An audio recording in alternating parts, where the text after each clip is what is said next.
Hello, everyone. We are live on the Bardic Inspiration Network with another episode of Tales of Exandria, Swords of Byroden. Woo! It's episode 3? Mm-hmm. 3? Did I get that right? Yeah, 3. Yeah. Yay! Well, we did episode 10 with what happened last time. But it felt like 10 episodes last time. Definitely felt like 10 episodes. We have a lot of things to unpack this evening. But first, my name is Anne. This is my channel.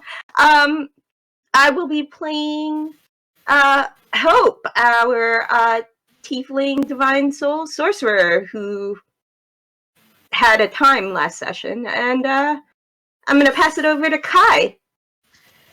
Oh god. Hi, I'm Kai. I use he, they pronouns. And I'm playing PJ, or as it got dropped last session. First of all, Maxwell, Dan, Ryan, Kai, Strackon, roll over fourth. What the fuck happened? Both of us use he, they pronouns. I am a half-elf, rogue artificer. Craig, please take me away from this. I'll do that. I'm Craig, he, him, and I play Edwald, also he, him, who is the half-orc fighter, not paladin, fighter. They use swords. It's the same thing. So Adrian. Hey, I'm Adrian, and I'm playing Huit'zi'lin, a half Drow, half Genasi archaeologist who can occasionally turn into wolves and is been swept along in an army for some reason. And there we are. Alright, everyone, I'm Al. My pronouns are he, him. I will be the dungeon master for this fantastic crew once again. Suppose we are ready to begin. Much like as was alluded to, Huit'zi'lin was swept up into to this party of buddies after they explored a creepy cabin and found a doll and found a possible item that could bring forth the zombie apocalypse. After leaving the cabin, they met up with a trio travelers, including, a Goliath, a Dragonborn, and a Lagermere, who were on their way to the town to Helden Fair. The party met up with the rest of the group, who had rescued the dwarven emissary missing from, who went missing. Learned some things about the powerful people. A personality, quote-unquote, an uplifting, motivational cult ran by a man known as Patrick Plumfield. After rescuing the emissary, they met up with some folks from Byroden, a militia, that included some units from Zundak, the Hobgoblin Prince, exiled from the Iron Empire. They went to Helden Fair to cure or investigate the issue with the townsfolk, who would all become angry and filled with rage. they learn that the problem to this by the local historian that in one of the mansions, an alchemist worked on this particular. I don't call it, I guess, disease for lack of a better word, but they worked on this concoction that turned the town this way. So after a little bit of exploring, they came upon the alchemists and a couple of henchmen and decimated their forces before learning that the alchemist was working for Patrick Plumfield. Of course, the battle turned into revelations as Hope, whose destiny seemed to lie with the lesser idol Vesh, now found herself bound to the heroic hound known as Galdric. And it ended with a lone stranger making their way up to the manor, slightly resembling her friend PJ, with the swagger of of a well-known Arnett, a Job Bluth, if you will. And Hope had just called to PJ, learning him to get his butt up there. And now we begin.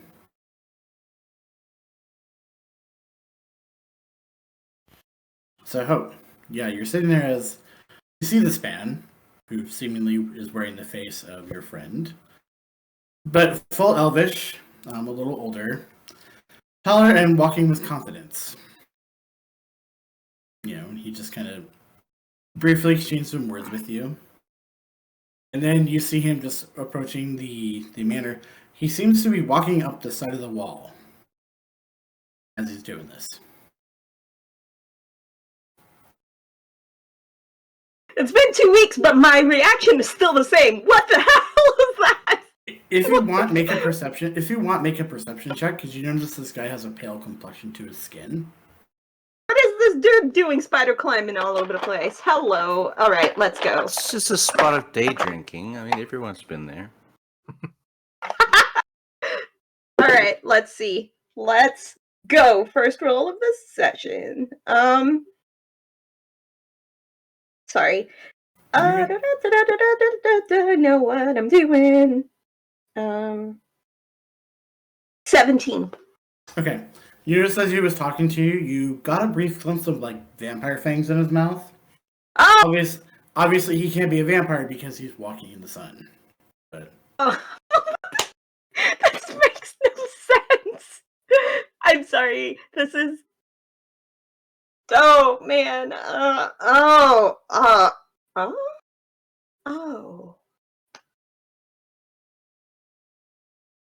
Okay. and then I'm confused, and so is Hope. But I think she was waiting for everyone else to come out. They were finishing up in the house. Do I want to go back in there? No, she sent the message, so yeah, she's just gonna chill and wait outside and maybe even watch this guy spider climb away. Just like, yeah, he's like just walking up the side of the house. Like it's a little eccentric, but he's walking up the side of the house.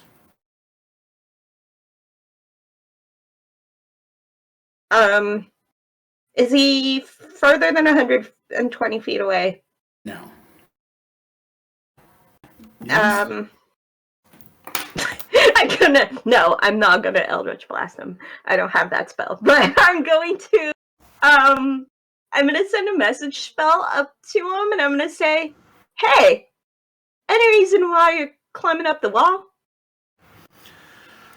Just making sure everything's secure over here. You know, Jalen asked me to find you guys and see how you were doing. Oh. Yeah. Okay, cool.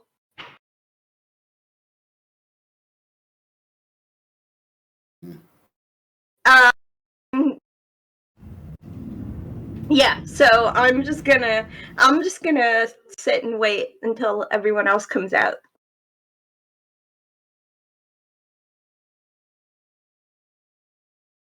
Mhm. Okay. We shift to the scene inside the house. PJ, you get the message from him to get up there real quick. Your possible dad might be there. This is what he includes, or what she includes. Yes. I vividly remember the end of last session responding as PJ going, "What the fuck?" And I imagine PJ has said this out loud, especially after what just transpired after shooting this guy in the head and then hearing Patrick being a smug bastard. So, yeah, Huit'zi'lin and Edward promptly hear PJ out loud go, "What the fuck?"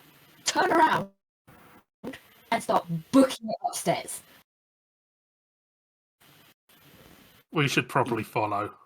You'll have to forgive me, my friend, but is it common on this continent to just kill people and leave their bodies lying on the floor? This is I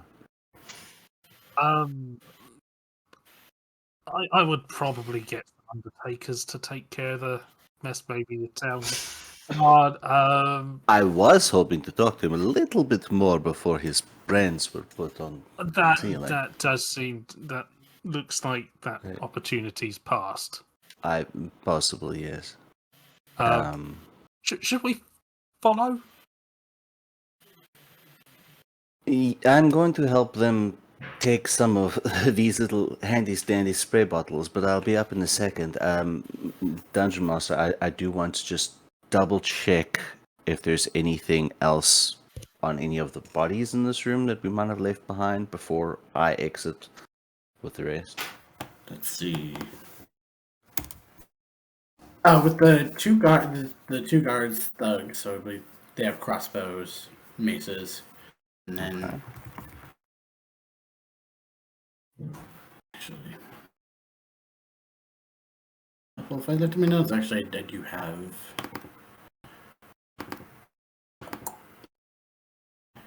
Let's see. Right down here, you've got.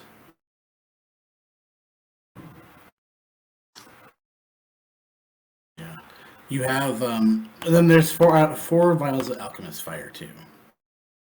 Okay. Aside from the different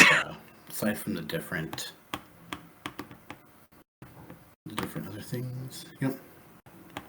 All right.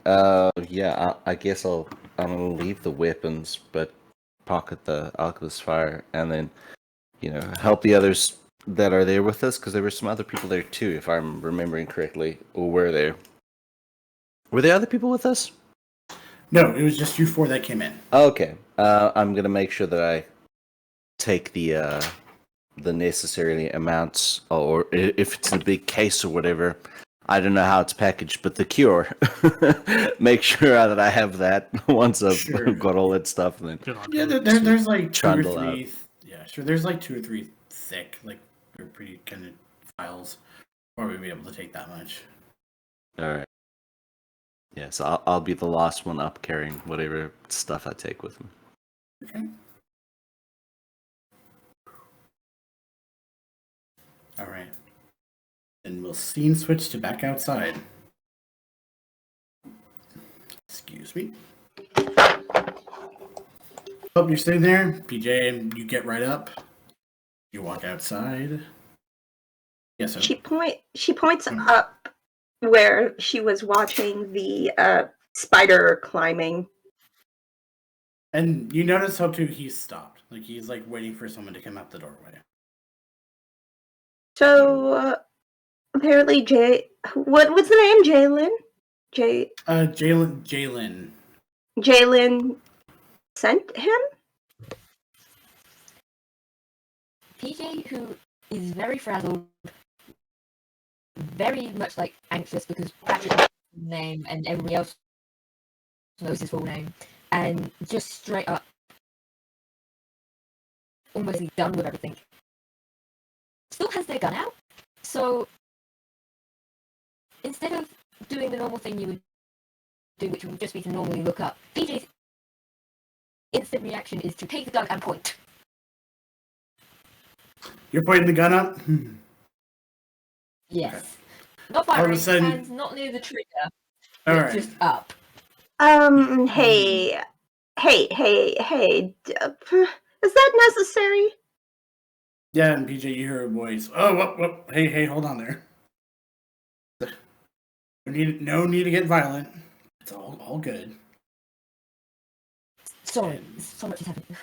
And you hear footsteps slowly climbing down, ascending. And he lands tracking in with the gun, not like still not near the trigger. It's like the finger is like lined up against it, but it's just basically tracking with the gun. Hmm. So much has happened, and now the new person is showing up. PJ is just not. He's not controlling himself very well, and they're struggling. Right. And yeah, he holds his arms up. It's okay. You know. I'd and he kind of smiles. He goes, "You hold your gun just like your mom." He has like a sly smirk on his face. And PJ, you recognize this voice in a way too, like a distant memory from like a long time ago.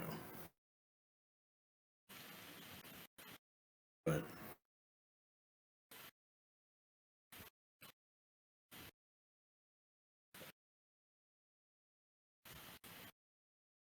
PJ sort of like stops and looks at this guy properly, and doesn't lower the gun, doesn't anything with it. Just sort of stares at this person. Like so much information's coming in, and so much has happened that they're not functioning correctly. it's like, it's okay. No, it's a pretty big shock, but you know, it's gonna be all right. I would like to insight check this guy. Go for it. I would also like to insert check Go this for guy. it. I rolled a 20. Okay. That's very better than me. I rolled 16. Okay, yeah. So both Hope and PJ, you believe this guy is on the up and up, and he actually, as he looks at PJ, starts to breathe a little bit harder. Like he's nervous, but he's trying to maintain that confidence. He's also, you know, there's also like a sense of happiness and relief, and like, you don't know, he might start crying.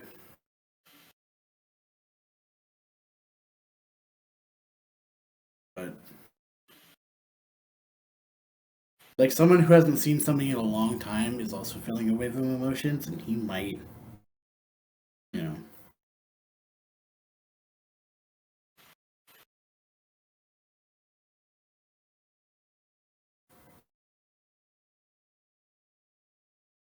I think after a beat, PJ looks at Hope, and Hope, you can very much tell PJ's not covering this up at all. PJ has had something caught about themselves, and they're in panic mode. And now every piece of information is going through an anxious brain that isn't functioning correctly.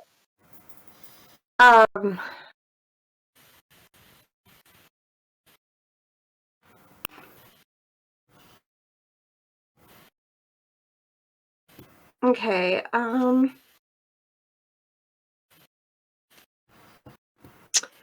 yeah, so Hope is going to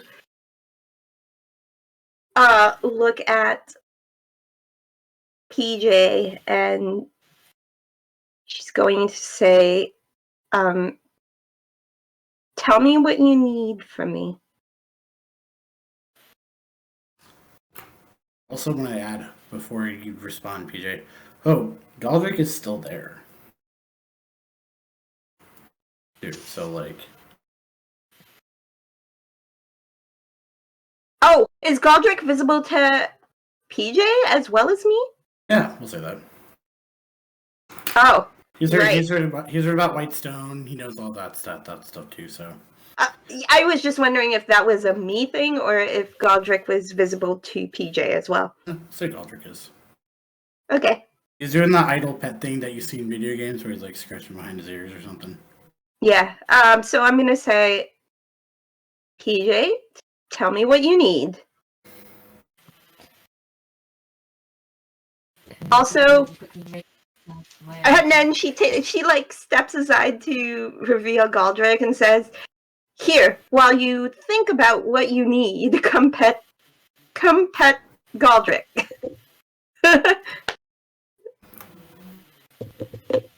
I think the minute PJ sees Galdric, because I legit just I rolled to see how well PJ kept their composure, and I did it with disadvantage on myself, and I set the DC at 10, and I rolled a 6. So PJ literally sees Galdric, the gun drops to the ground, and they're having a full mental breakdown. They're crying. They're just gone. They are gone. Have the rest of us sort of like come up or out of the house yet? Yeah, you both come out, and you were coming up on this scene that is, it's something. But both of you are up, and you see this. Who's that geezer? I point at Point the one near PJ. the elven the elven man turns to both of you. Geezer is like, look, I may be elf, fae, a little bit of vampire kind of thing person. Whoa! Hold on. Vampire? Lengthy description. The technical term is dampier, but Damp hair. yes. Yeah. That's why I'm out in this daylight right now.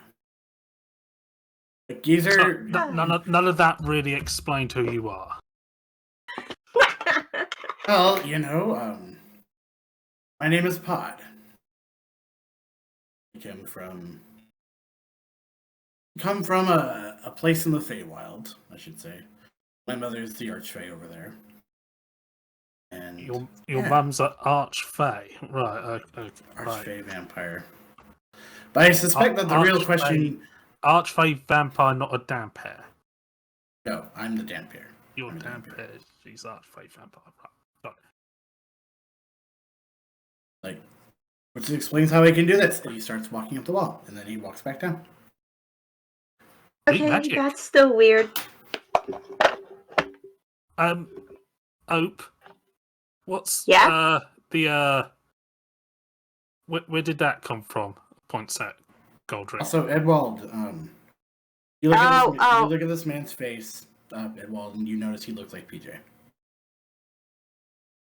Interesting. Look, clearly a lot happened while we were down in the basement. So if someone could take a little bit of time to explain the exact circumstances of what's transpiring right now, that would help. See, one thing at a time. Do you want to know about the Dampier first? Or were you just going to move on to the wolf? It's easier. Honestly, I was reminded that we're in the middle of potentially a war zone, and there might be very angry rage people coming out at any point in time now, and maybe we should take young PJ here somewhere where they can convalesce, and then sort this out, I don't know, maybe in a camp or something, somewhere where we won't be attacked at any minute. My young friend, I think that is a good idea. Smart words. Okay.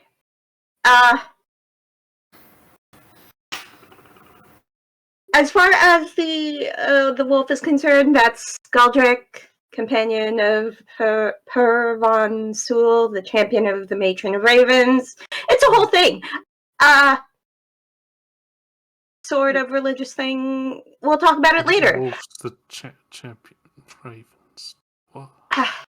The companion of the champion, former champion of the Matron of Ravens. Former champion Matron Ravens wolf. Uh, I'll explain it later. Yeah. Um, Yeah.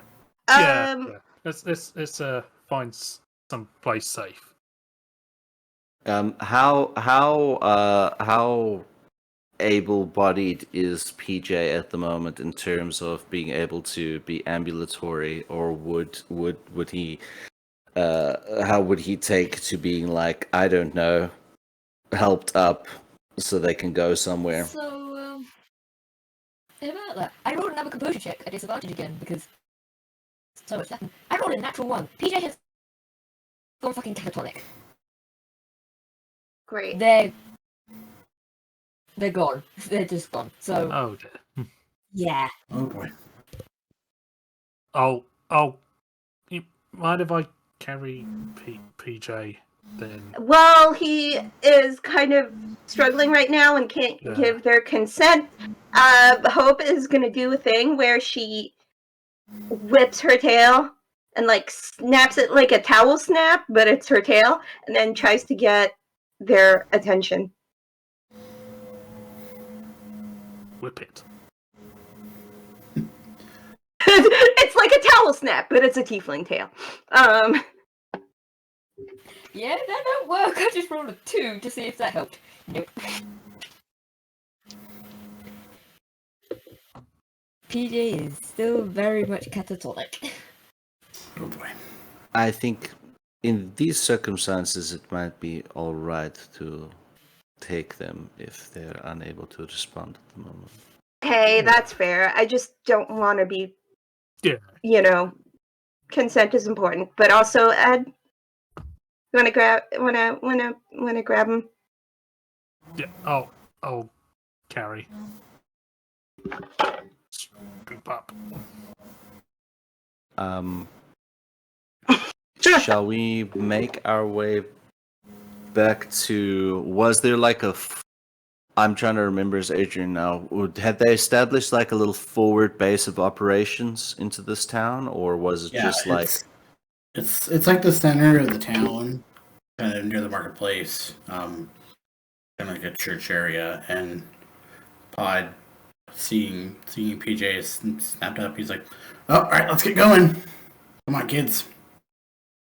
And he starts to walk.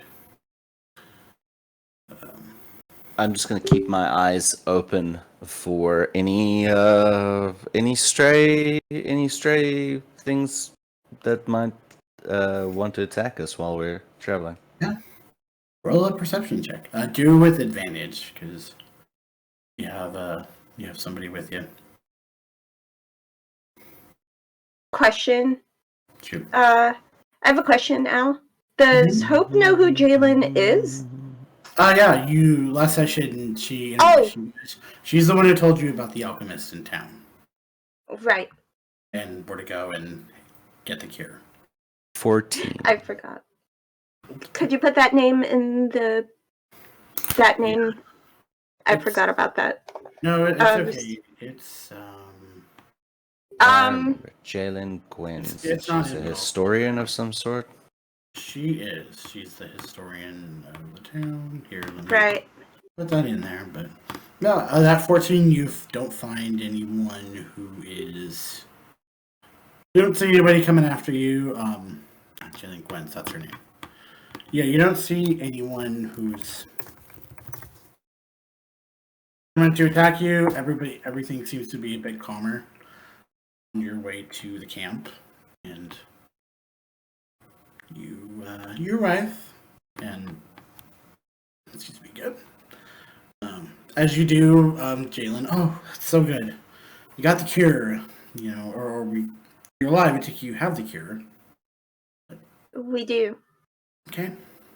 Yes. Once everything has calmed down a bit, perhaps that location can be searched a bit more.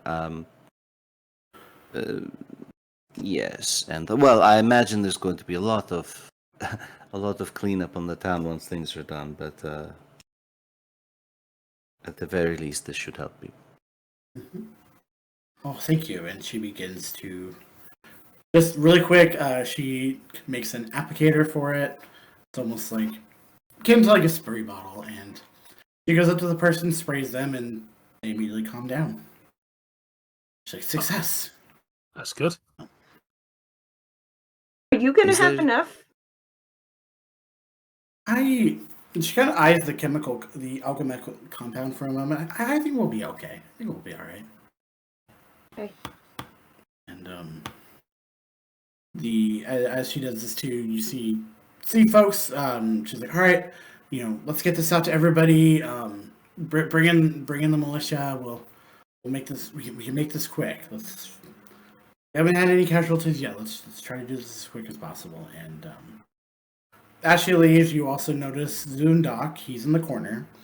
He looks like he's praying. He's kind of got a bandage, but he's holding like a figurine of like a woman in like a bird pose, and he's just praying.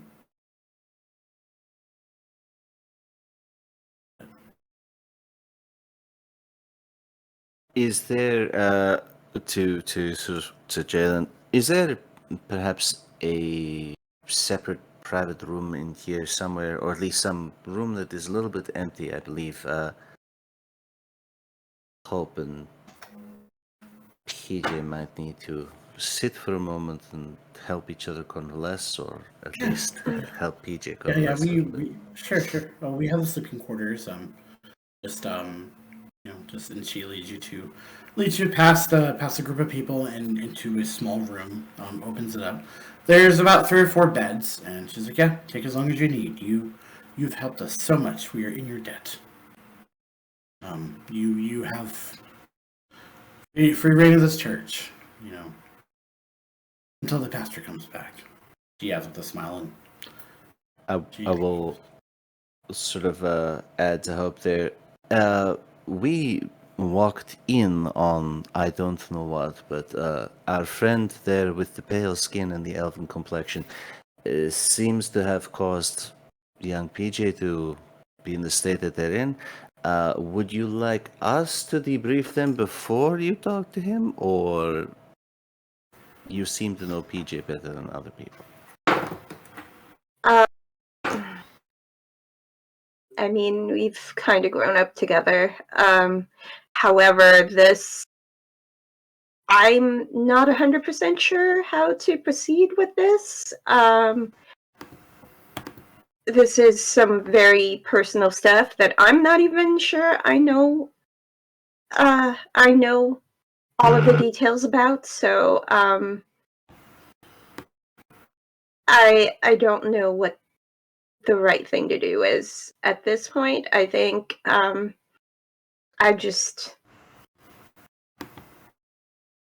would like to talk to PJ. That would be the ideal thing right now. It's just really frustrating. But I guess you and Edwald can talk to him if you'd like. I don't know. I'm gonna talk to PJ as soon as they come around. Perhaps try and do some breathing exercises with your friend that might help them to calm down a bit, and we can speak to our new friend. Hey, you know what would have been useful? Calm emotions. Indeed. I was looking if I don't had have that, but I that do not spell. have that yet. I Not don't yet. have. No, I didn't take it. I can knock him upside the head with a spiritual weapon. No, I'm gonna like make sure PJ is comfortable and seated on the bed or lying on the bed, whatever is comfortable for them. And then Hope is gonna sit at the edge, like the end of the bed, and she's gonna say, "Hey, I'm here to help you get through this, but I can't help you if I don't know how. That means you're gonna have to talk to me, bud." And I think what she'll do is she'll send it as a message spell, so it gets right up in his head. considering I keep rolling absolute shit, because I even rolled that neutral there. You definitely get the sense that PJ got the message and is aware of you, but there is no response. There is a slight shift in PJ trying to almost. They were originally sort of set up. They kind of shifted slightly to lean towards you, as if they like try to rest on you, but they're still not aware of anything fully. They just know that you're there and you are safe. I'm gonna. I don't actually know how much Hope actually knows, because you haven't told me anything. So I assume if it's not been shared, Hope doesn't know, correct? Or did you just forget? There's a whole Hope channel for you to knows- share that. I'm aware. Hope knows that PJ's looking for their dad. That much I have Okay. actually shared with you. hmm I remember physically sharing that thing with you. Okay. Other than that, only Al really knows a lot of PJ's backstory stuff, because Okay. I kept a lot of it slightly vague. So this is a making of my own. Great. Okay. So then I'm pretty much on par with character knowledge. Got it. She is just gonna say, she's gonna continue kind of sending the messages rather to be discreet, so they're like super quiet. But she'll say, I know the timing's bad, but we need you to come around. We have a lot of work to do.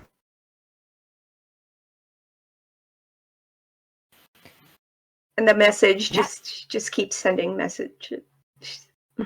After about the third or fourth time that message comes through, Yeah. you actually get a response from BJ of, and it's just these simple words. It's definitely calming down, and they're definitely becoming more functional. But you mainly just hear, Patrick knows my full name. I killed a guy. Dad's here, apparently. And they're sort of like repeating that. 3 sort of sentences of, Patrick knows the full name. I killed a guy. So apparently, I'm repeating that. Almost like a mantra to themselves. As semi-calm down, semi-pass info on. Hope just messages back. You couldn't help yourself, could you? And it sounds partially annoyed, but also partially teasing. I'm a Drow. We do this, and I wasn't planning for him to hear. I was gonna make it the last thing of the bloody alchemists to hear. It was like shot him in the head, and now You're really good with the dramatics. Probably should have thought that through a little more. You want to talk about dramatic? Patrick is a dramatic piece of shit. Yes, I know. I know, okay? Patrick decided he was going to talk to us through a stone. Oh. And we were like, I don't know your full name. Blah, blah, blah. You're a Slightly Derolo. going into hysteria. You're a Derolo. You don't care if people know your full name, right? Yes, but it's also like, you know how I've always been. I've kept a lot of it quiet. I've tried to do stuff by my own self, and now the big bad who's trying to go after probably one of the worst people ever to control the knows my full name. It's like, fuck. So I might have some news that'll cheer you up a little. Did Galdrick follow Yeah. me in here? Is Galdrick still hanging? No, he's. If you look outside, he's actually talking to Pod. Okay. Like they're talking hanging. to each. They're hanging, and when you look outside with Pod, you also notice like 5 pixies just kind of there chilling. You've heard of Swarm Keeper Rangers and how they can manifest like swarms. You kind of gather. I'll give you this for free. So you kind of gather that. Oh, this is what this guy is. He's a Swarm Keeper. And you're free. No, go ahead. Sorry. I was gonna say they're almost like they're on their own little conversation. Like they're not arguing, but they're just like But like they're having a full blown conversation. To most people, it would look like, oh, that ranger's talking with his animal companion. That's cute. But then like, Pod is on his ground. They're talking, and there's almost like a jovial. For a moment, you hear God just say something. Yeah, he asks, how's the hand? And Pod shows the hand, and like there's like a scar, kind of like someone had shot it. And then, Right. it was good, and then Godric's like, good to see you. You haven't been to Whitestone in years. Obviously, we both know why. And Pod's like, yeah, I don't think I could take another gunshot from Mr. DeRollo. So, at that point, it cuts back to Hope. So, yeah, I have some good news. Apparently, there were deals made with my soul. So, no. Good news? Yeah, it's actually good news. So you know how my magic has been tied to the Bloody Siren since I was born? Yes, the bitch. Yeah. So apparently, Godric came to me, full wolf, and said, I traded a soul for yours. The Bloody Siren doesn't own your soul anymore. I do. I think at this point, PJ takes their glasses off. Mm-hmm. And just goes, as in the champion of Raven's past companion.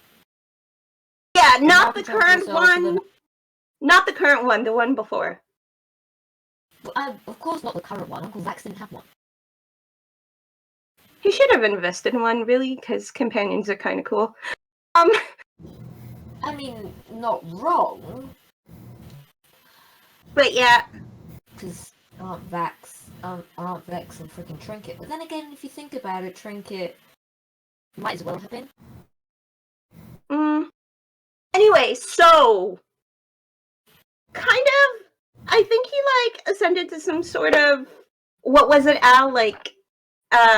Minor godhood. Lesser idols with Lesser idol, right? The technical term in both the Explorer's Guide to Wildmount and Teldori campaign Setting Reborn is lesser idol. So they could be warlock patrons, or in this case, because Galdric is a celestial, he could feed that celestial energy. Wait, hold up. Did you say celestial? Did I do the thing?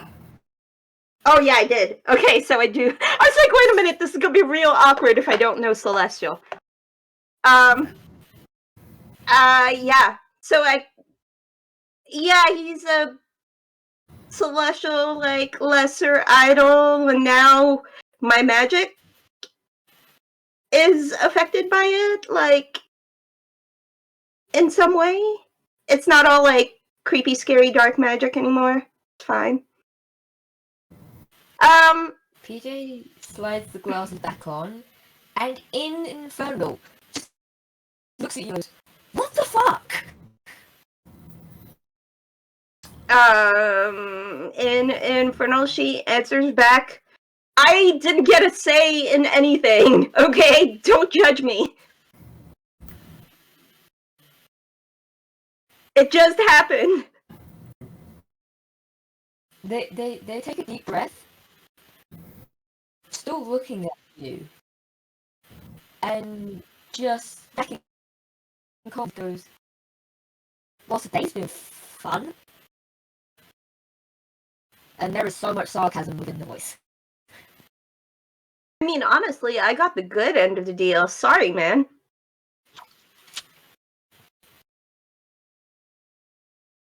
I mean, yeah, sure, go about, like,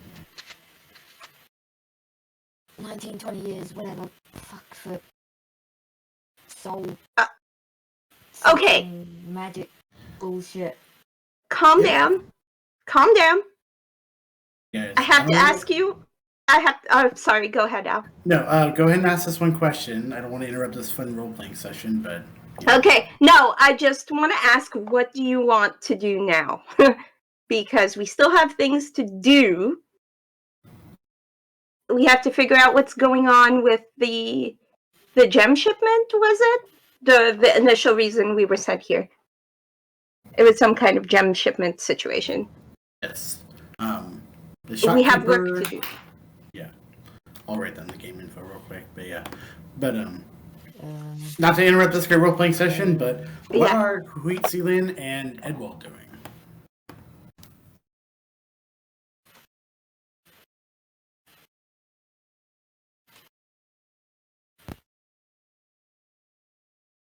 Adrian, you might be muted.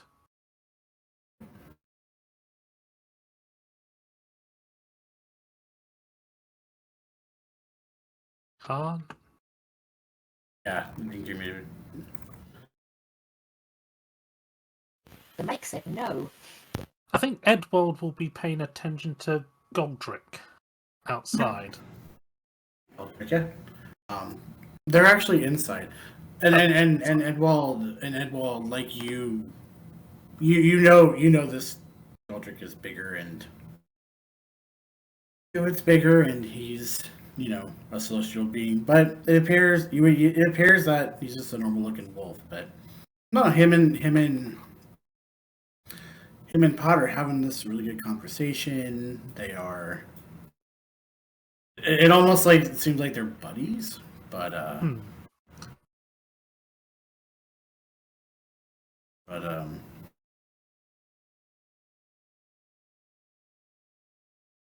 he does, and he occasionally glances kind of your way. So he's like, "What are?" It's like, "Hey, And Pod notices, like, nice. Bet you have a nice swing." Too. Get lots of practice in. Certainly helps around these parts, dealing with weird cultists. How is that? Oh, we got you back. Yeah, Got you back. that's the Discord often does not like my microphone, and then I have to end up using the headset. Frustrates me. Right. But getting plenty of practice in. Found this rather nifty-looking axe in a dungeon, so that's come in handy. Yeah, Because it's a hand axe. That's good. Get it? Handy hand axe. Yeah. Yeah. I love a good pun. Love a good pun. Yeah. So you're a wolf then? He looks at Godric nods. Godric. Yeah, it was a long time ago. You could say that. Right. Now I'm. Over my lifetime, my dedication and service to Sewell gained some essence, gained some little bit of divine essence from the Matron of Ravens. Is that why you can converse? Converse, teleport from here to White. Probably should be in Whitestone right now, tending to the graveyard, but I had to reveal. I had to reveal myself. How does a wolf tend to graveyard? Just patrol, make sure people aren't doing stuff they shouldn't be doing. Oh yeah, if it's dealing not- with grave robbers. Yeah, you'd scare off them. Yeah. Yeah. You know, if it's not bad, let them finish and then they can be off. Yeah. Right. Oh, okay. Yeah, that makes. So you've come all this way to speak with Hope. Yeah. Ah. He sits really proud. Ah, good. Good. Well, hopefully, yeah. All good things then. Not anything bad. Godric just shakes his head. Pod's like, oh, you know, I have trouble following me occasionally, so, but yeah. Yeah, and yeah, you're a Dampier who walks on walls. Yeah, we can do that. That's Don't pretty. know. That's pretty awesome, actually. Yep. Yeah, I read about it in a guide one time by some doctor, but you know, don't really need sustenance either that much. You know, I hunt and kill. You know, hunt and feed off animals. You know, obviously, present company excluded. And he pats Galdric on the head, and Galdric kind of nods. But, Yeah. Okay. Right. Well. Yeah. So what's your two's deal? You know, you traveling with PJ and Well. Ran into PJ and the pie eating festival in Byroden, and then started doing a few odd jobs. But you kind of sort of knew them vaguely from before. You know, they were all. Oh, where is it? Actually, no, that's completely gone from the player's head as well. I think you're thinking. Are you thinking of the Pie Festival? From before, I recognised them from before because they were at the. That's right. At Okay. a place in the backstory which has just completely from my head. No, that's Vasselheim. Vasselheim. There we go. You work with the Platinum Sanctuary. Yes. Sorry. Okay. Yeah, That's okay. you That's- know my yeah, backstory and- better than I do. No. I got a moment to remember that. And Pod is nodding. He's like, "Oh yeah, good people over there." Yeah. Yeah. So why are you here? The same question for our friend. It's quite strange that we walk outside and PJ is, well, checked out, so to say, and you are Unhappy. standing on a wall. Yeah, I suppose I might have most to do with that. Well, you know. Yeah. I don't know how much PJ's told you about his past and who his parents are, but I'm his father, Oh. Pod Mooncrook, and that name is in the game info, folks. Pod Mooncrook, of the Mooncrooks of the Feywild. Obviously. Right. So. Right. That's not a happy family reunion then. It wasn't the one I was looking. It wasn't exact. It didn't. It probably went about. You'd be surprised. I actually kind of expected something like this. I mean, randomly showing up, walking up a building in a middle of a town being ravaged by a rage plague is probably not the To be fair, best way to I'm not really approach. sure why I'm here, so, but you know what, Yeah, what he see? said. Well, I was hoping to catch him in Byroden. He thinks about it for a moment, trying to find the right words to say. Mother told me that he was there, so. Mhm. Um, Running into PJ in the middle of a pie festival would have been a better environment to which to introduce yourself, I suppose. but So, you know, I have great parents, so I can't say anything negative about my parents here. But I imagine that if you've never met your child, kind of just accidentally running into them in a pie festival might be a bit Well- awkward. Maybe send a letter, arrange like something cordial, you know, like let's have a charcuterie board over backgammon, something like this. Charcuterie sounds great. oh, that is very smart to say, and I would have sent letters, but I'm not exactly welcome into Whitestone per se. At least I wasn't. And he shows you this hand, and it's like a purplish scar. Oh, Yeah, that's nasty. Yeah, gunshot at blank point range. Not wise to fight a noble lord's high-ranking person of Whitestone. No. I think there's a lot of negative history there that we're not entirely. Oh. See, and again, he's trying to choose this carefully.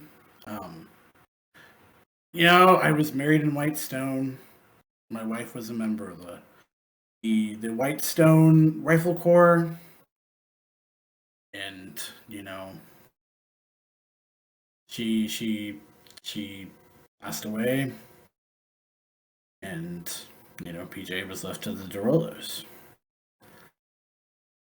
Wasn't thrilled about that. Tried to convince them otherwise, and what started out as a heated debate turned into an argument, turned into some gunshots, a little bit of laughter here and there too. Percival's wife, Vex, thought it was funny. She yelled something about boy fights, but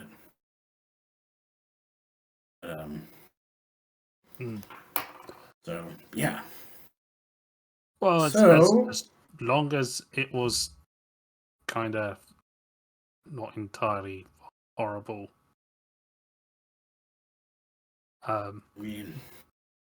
Yeah.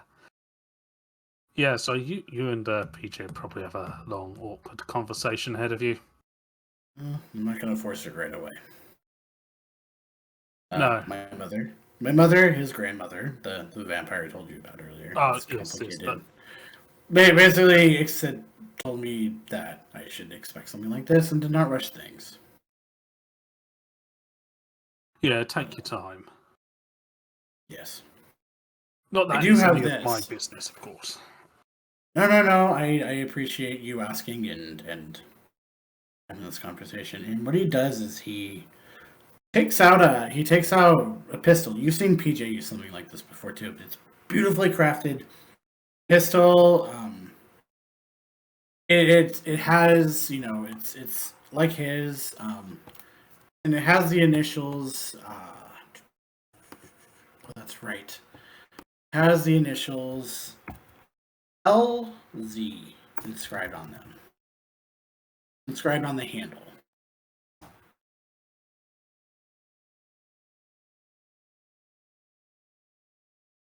And he's like, I can't really stay much longer. I have some business I have to look at, but right. Give this to him. If he takes it, it's fine. If not, no worries. Okay. Right. Okay. And you see Galdrick just kind of like take care of yourself, Pod. Miss you around Whitestone. And Pod does, but before he leaves, Pod looks at Huit'zi'lin Edwald, and he just says, "Powerful peoples are dangerous. I know more about they're spreading. I'm sure it's not the first time you've heard this, but don't underestimate Patrick.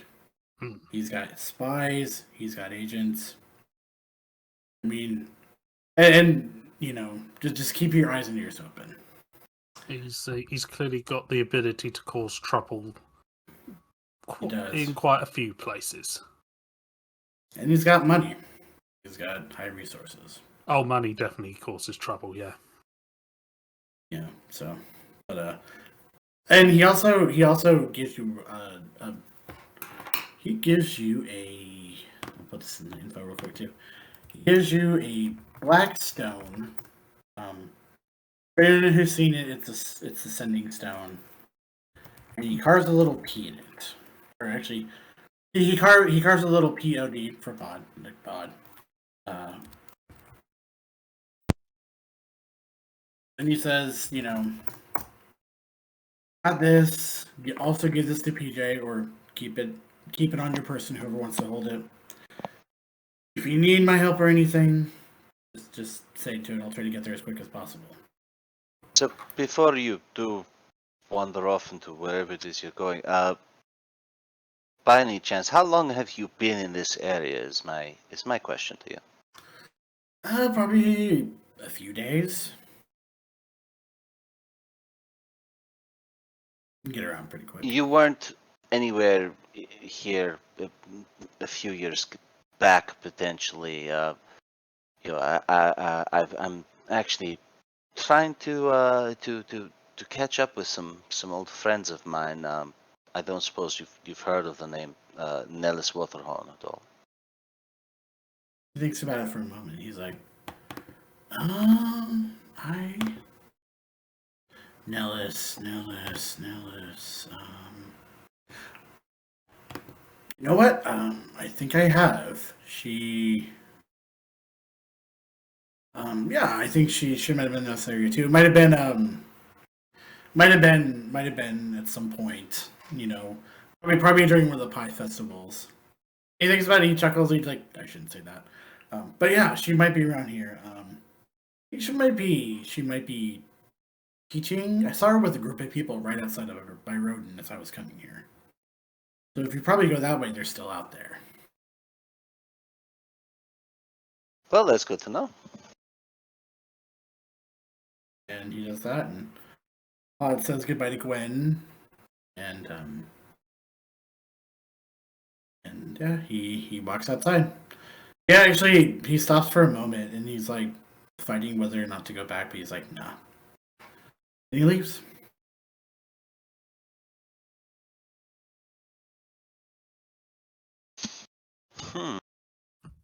Interesting fella. Where do you stand on the whole handing off this rifle to young PJ business? Because honestly, I've met them as far less time than you have, but Well, I think, and feel free to object to this plan, but we give it all to Hope, and Hope makes the decision for us.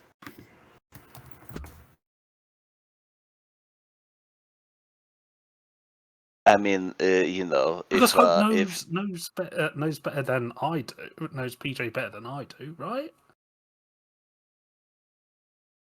fair, that is fair. Yes, that is entirely fair. On the other hand, I will point out that she was not given the rifle to pass along, Very true. so there is that. But you know, maybe it wasn't entirely this man's fault that if he was not allowed to see his own child, if he was shot at by a lord. Yeah, there's clearly very personal stuff there, which Seems like a complicated family. yeah. Well,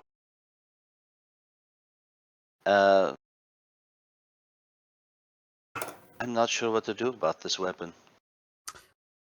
Maybe we table it for now. Until PJ's back on his feet, right? Yes, and perhaps once we see how the young lord is feeling after executing a man who is essentially our prisoner. Yeah. So Galdrick is still in the room with you two. Do you say anything or ask him anything about this? Oh, that's right. Yeah, Goldrick, you seem familiar with Pod. Anything? You know anything? I mean, want to add anything more about this? Well, or... if you're wondering, or is this far too personal about? It is, PJ? but and because I don't want to pry into. No, but there's something about that. There's something that Pod was kind of keeping him. It wasn't necessarily tempers flared, but I mean the Rolos had their interests. Pod is a good man. I've known him for a long time. His mother is quite charming, but it's just one of those, you know. It's one of those things, you know. Maybe, but I'll tell you this: that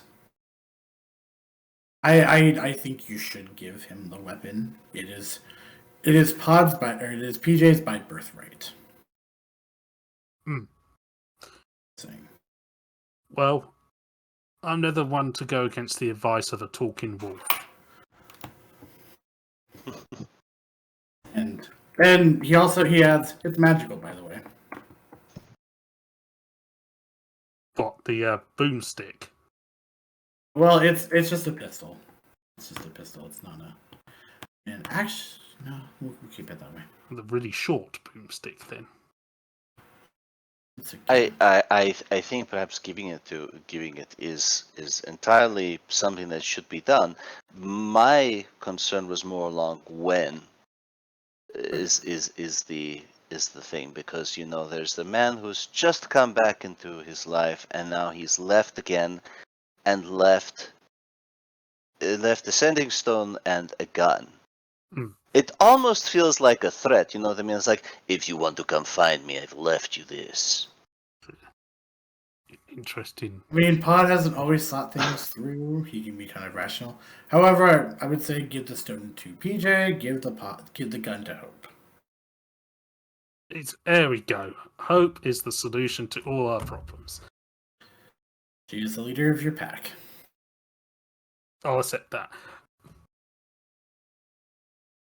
Well, it is delightful to meet you. I can't say I've spoken to. Oh no, that's not entirely true. I've actually spoken to a fair amount of animals, but having not have to have cast a spell to do so is refreshing. So, thank you for that. Galdrick nods. I mean, I've spoken to plenty of animals, but they don't talk back. Just need to know the right spell, my friend. You'll be very surprised what the chipmunks say about people. Scandalous. Bingo. And Galdrick's like, you know, well, I must be off as well. I have to, you know. Hope knows where to find me, but I'll have to be off as well. All right. And, I'll fish a little I don't know, beef jerky out of my pack and just give it to him. See, thank you. We don't ask for much. We just ask for treats and walks every once in a while. Yeah. And Edwald or Galdrick kind of gives you an eye for a moment. And I know you're more of the martial and less magic. You ever thought about becoming a paladin? Or at least a disciple of the Platinum Dragon? Maybe. It all seems rather complicated. I mean, You know, just nice, straightforward, chop, chop, chop, that's a question. chop. Maybe a few more chops after that. With that, he leaves. He's like, he bids everyone farewell. Kind of makes his way out the door, and you hear a couple of people, we were worried that dog was going to get lost without his ranger friend. That didn't, you know. I'm sure it'll be fine. As it does, Zundok walks over, and it's good to see you made it out alive. I was worried for a moment. Oh, he took care of things. Yeah. If you do go and investigate in the place we found the cure in, there's a kind of slimy thing in there, which was trying to attack us. And ooze. Ooze, that's it. Ooze. But we went around it and didn't cause us too much trouble, but just to be on the safe side. Yeah, that's good. Actually, we're the militia. We were just gonna leave and go back to Byroden once you could join us. Yeah, I think we've probably got some stuff to do in Byroden and need to check in on my servants. Is everybody fancy? You have servants. PJ is apparently a lord, so yeah. Maybe. I'm not sure about Hope.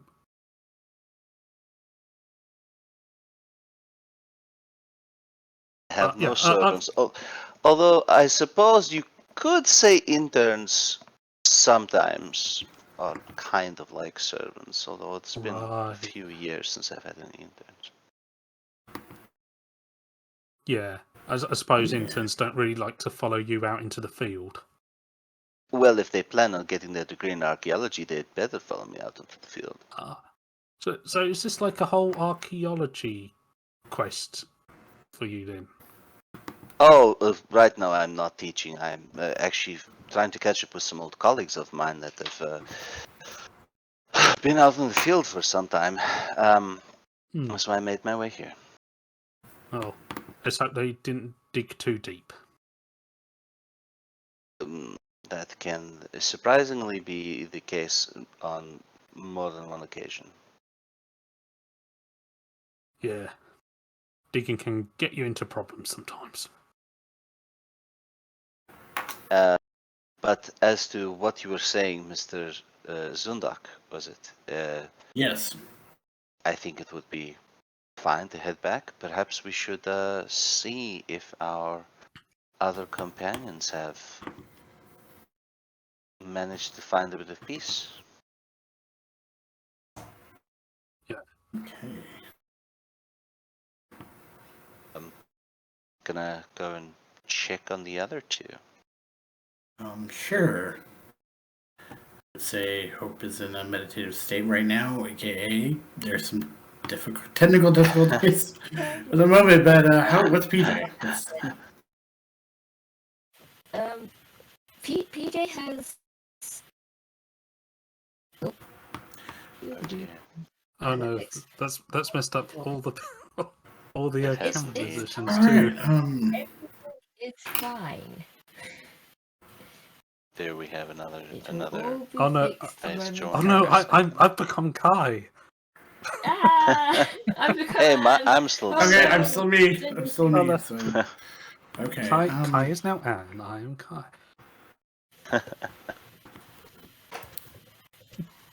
Fantastic.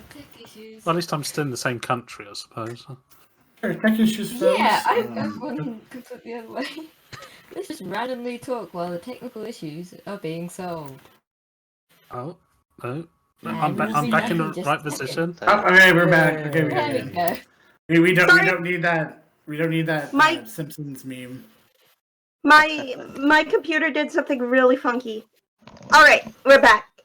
Fantastic. Yeah. And right before Galdrick left, Hope he would have been like, gotta go back to Whitestone. I'll probably talk to Pod some more. Da da da da da. See you later. Hope probably just says, "Keep me posted on the whole pod situation, please."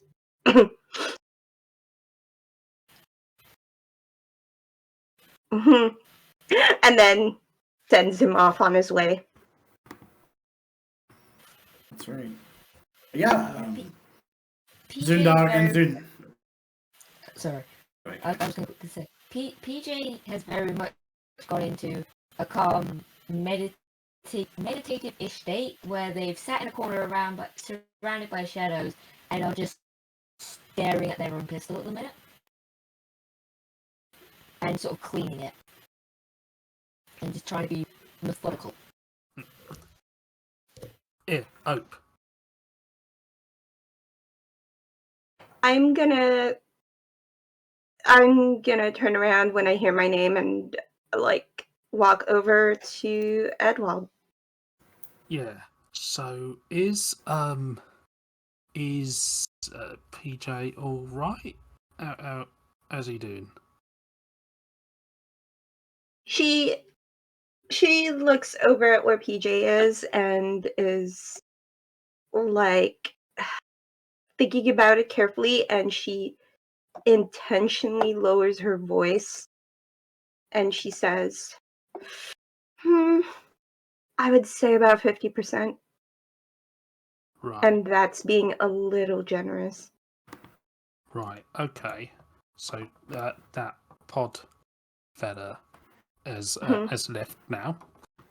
Okay. But he did leave a couple of items to give to PJ. Okay. And why are you telling me this instead of PJ? Well, because you know PJ better, I'm sure you know when he'll be he's in the right headspace to take these on. Yeah, I'd probably wait a few days, honestly. She pulls her backpack. She'll pull her backpack off her bag, open it, and just like expectantly pointing it at Edwald. Oh, okay, right. So is a pistol. Mm-hmm. Yeah. There you go. There's that, and there's also this sending stone, which I guess goes straight to pod. There. Put it in here. And then she shuts the backpack and puts it over her shoulders again. Yeah. I'll figure it out. I just don't think he'd... Yeah, because I don't want, to be stopping stuff going to BJ at all. But at the same time, I don't want, to put PJ back into that kind of... Not the right... catatonic state. Definitely not the right time to deal with all of that, as I've figured out very quickly. I'll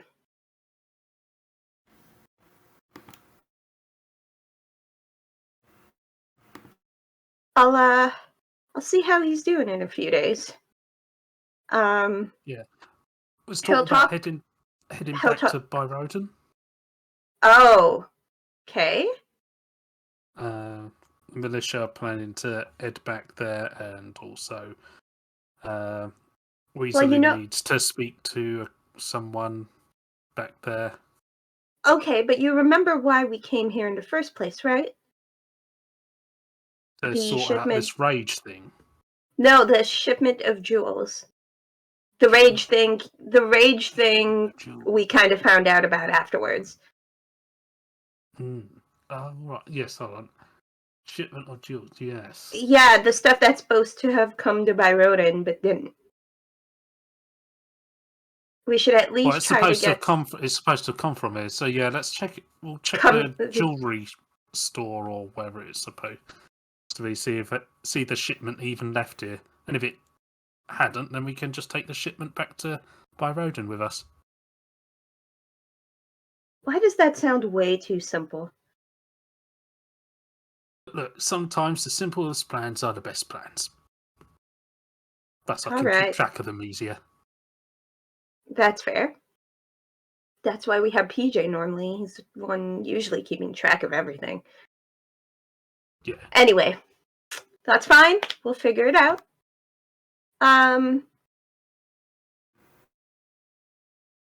Yeah. Also, you had a very nice wolf. Technically not my wolf. Kind of like my... Not really a patron, but also not really a god.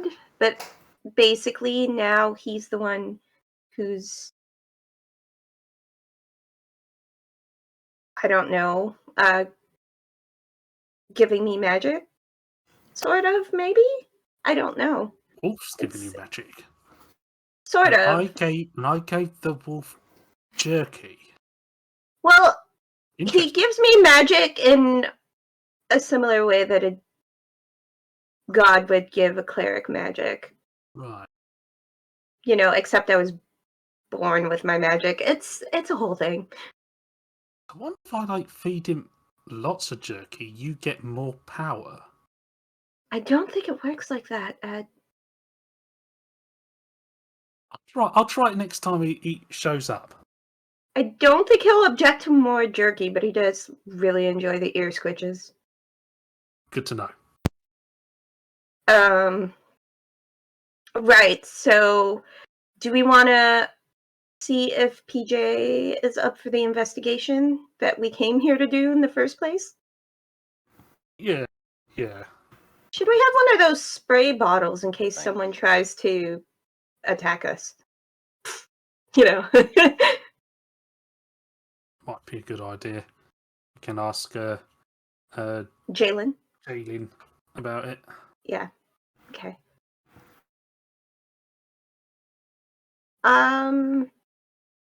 She looks over her shoulder and says, "Hey, PJ, you good for an investigation?" PJ, who at this point has finished cleaning the gun and has started sketching, sort of looks up, closes the book, puts it all away, gets up, and just starts following.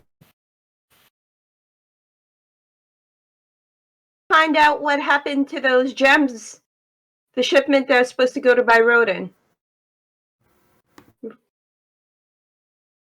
Does that ring a bell? They nod, and Okay. hope you have very much seen this, where when PJ goes through a huge mental thing, and they've come down from it, they've exposited whatever's going on, they've essentially gone to a point of non-verbalization, and will just follow.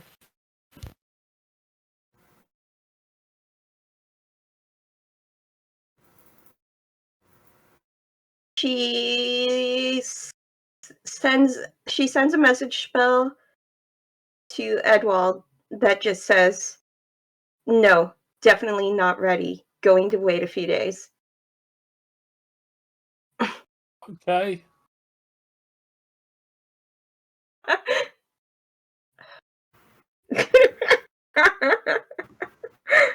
And then she's just laughing.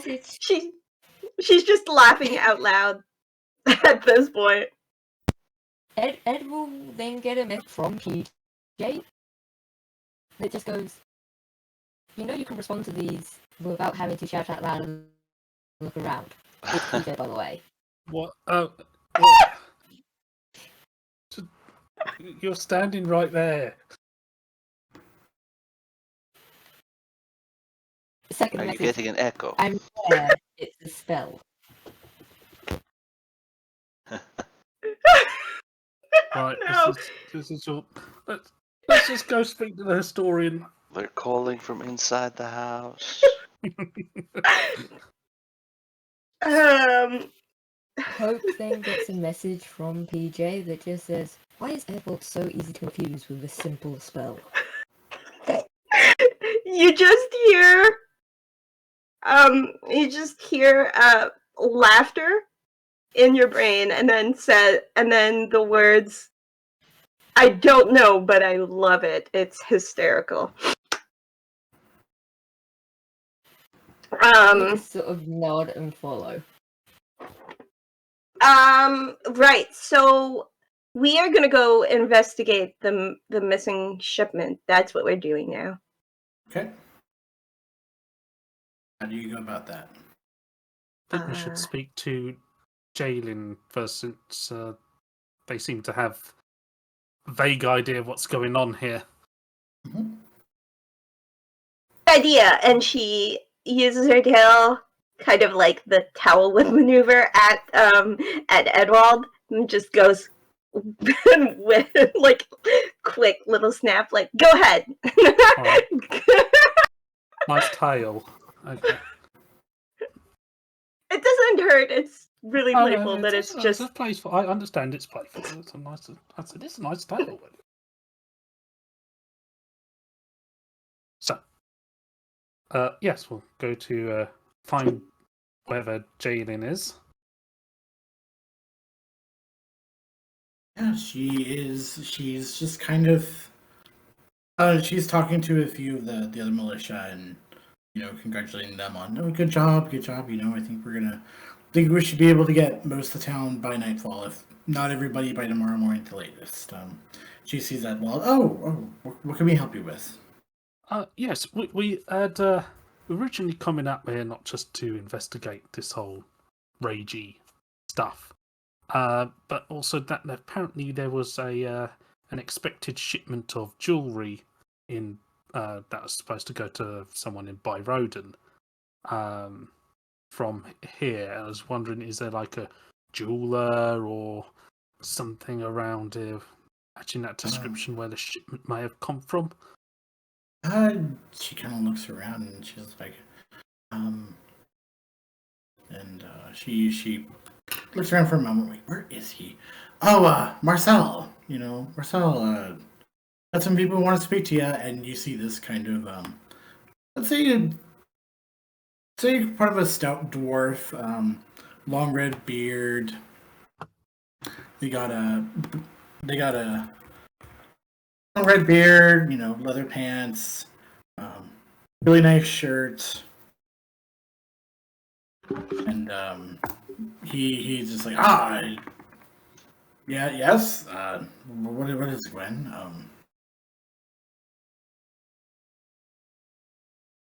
And she points to Edwald, this young man right here, something about a jewel shipment, and he's like, oh, right, we're by Byroden, right? Yes. For jewels, yeah. Come with me to my shop. I think we should be okay. But, Yeah, we're planning to head back to Byroden, so if you want the shipment completed, we're happy to escort it. Yeah. My shop's just right outside, and Okay. yeah, goes out. A few moments later, comes back with a box of jewels, a chest really, and he secures a lock on it, and it's not that heavy, but yeah, tell Jules I'm sorry. Things just kind of got chaotic here. Yeah, yeah. I'm sure they'll understand once they know exactly what happened here.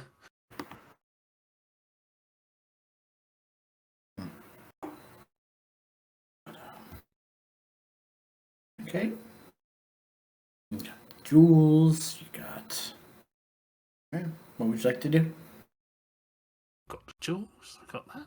You got your jewels. You got your Zundock. You got. Is that everything we need from Helden Fair? The jewels are just something you can pick up. Yeah. That's handy. Chest. Yeah. I think while they're finding out stuff from the jeweler, Huit'zi'lin would just like to have a word with Jalen. Oh yeah, Jalen. Sure.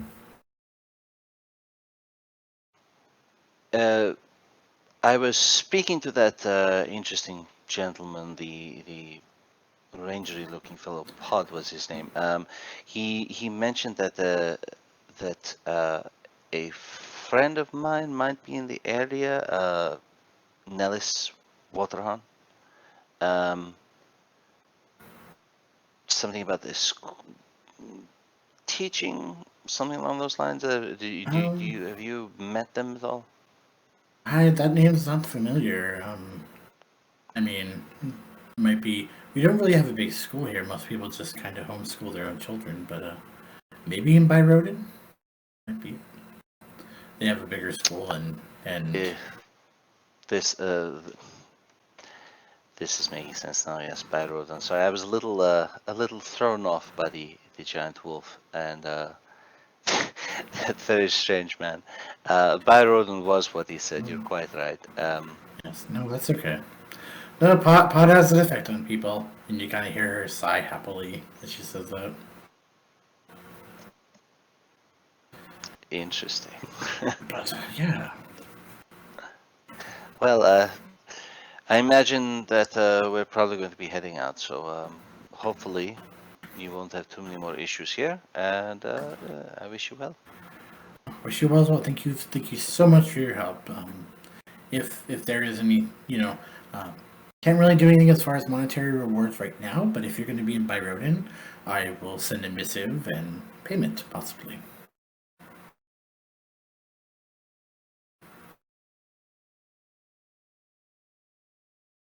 I'm sure. that the militia will appreciate this payment. I am not entirely sure I'll be staying with the militia, but I did find myself here today, so who knows, really? Right.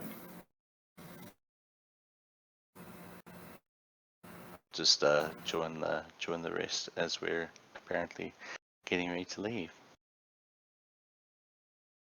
And she bows. Well, if there's nothing else, I've gotta find everybody else in town. Really, kind of the only one really left in charge. Usually we have a town council, but they haven't been seen here. So the person of authority in the city, I guess it's up to me.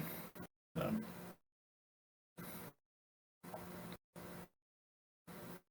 Sure, you'll do a fine job.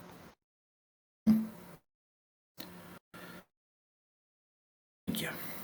And I forget, how long did it actually take us to get here from wherever we were in Byroden? I want to say it was about 6 miles, or I want to say a couple hours. Okay, so not particularly long. That's No. good. It's about late afternoon, we'll say.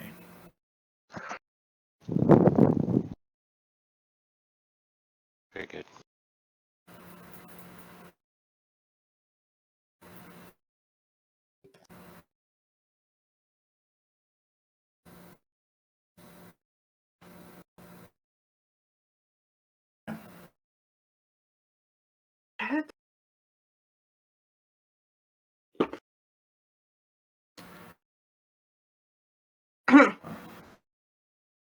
Right.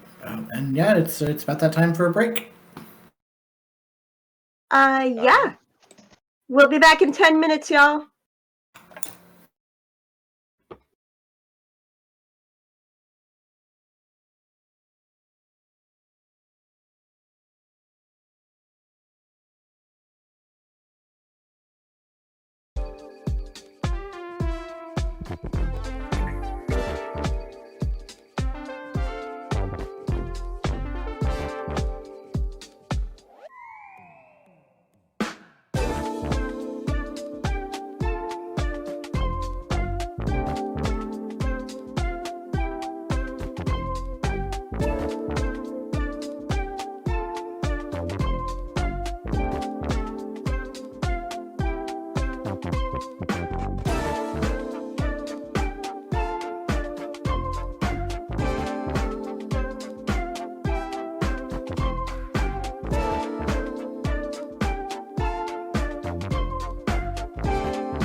We're back.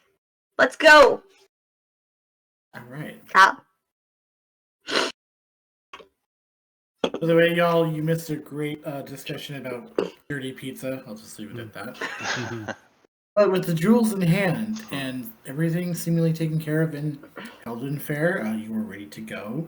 Zundok has offered to personally go with you, just like, as escort / hey, it's been a while. It's been a day or two. Let's catch up. So, and Edwald, are you in, dude?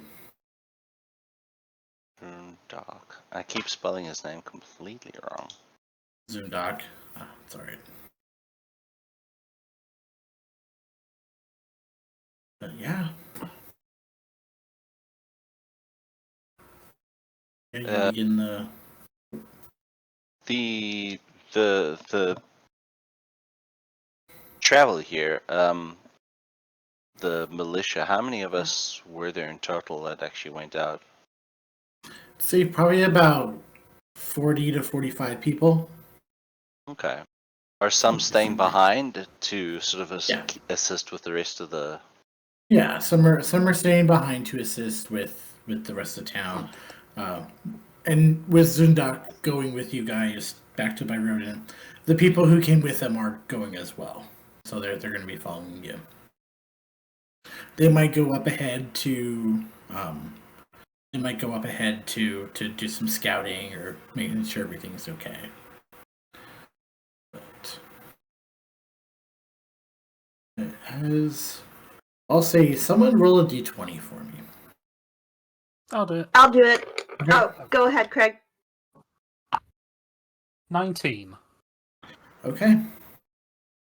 I would say you probably get to about 3 miles, and you can feel Byroden on the horizon. But as you do, you notice there's kind of a tree. In summer, it's still got all its leaves. It's very pretty, and you see 6 people. 6 people are gathered kind of near it. 5 of them are seated. One is standing and talking. You see ASMR, an orc, half elf, 2 humans, and a tiefling. And as you do this, or as she's talking, what do? They don't seem to notice you just yet. Well, go close and see what they're talking about. Okay. And before, I apologize, I should have asked this earlier. So back in the basement, did anybody take that stone that Patrick's voice was coming from?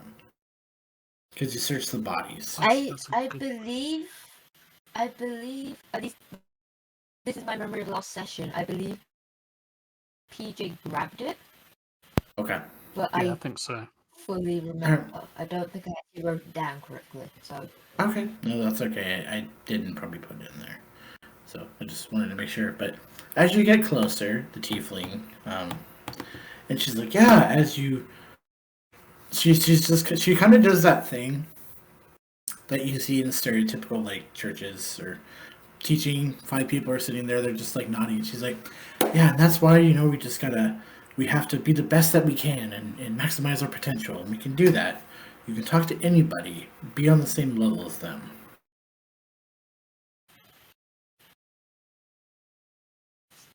And they're all wearing white robes.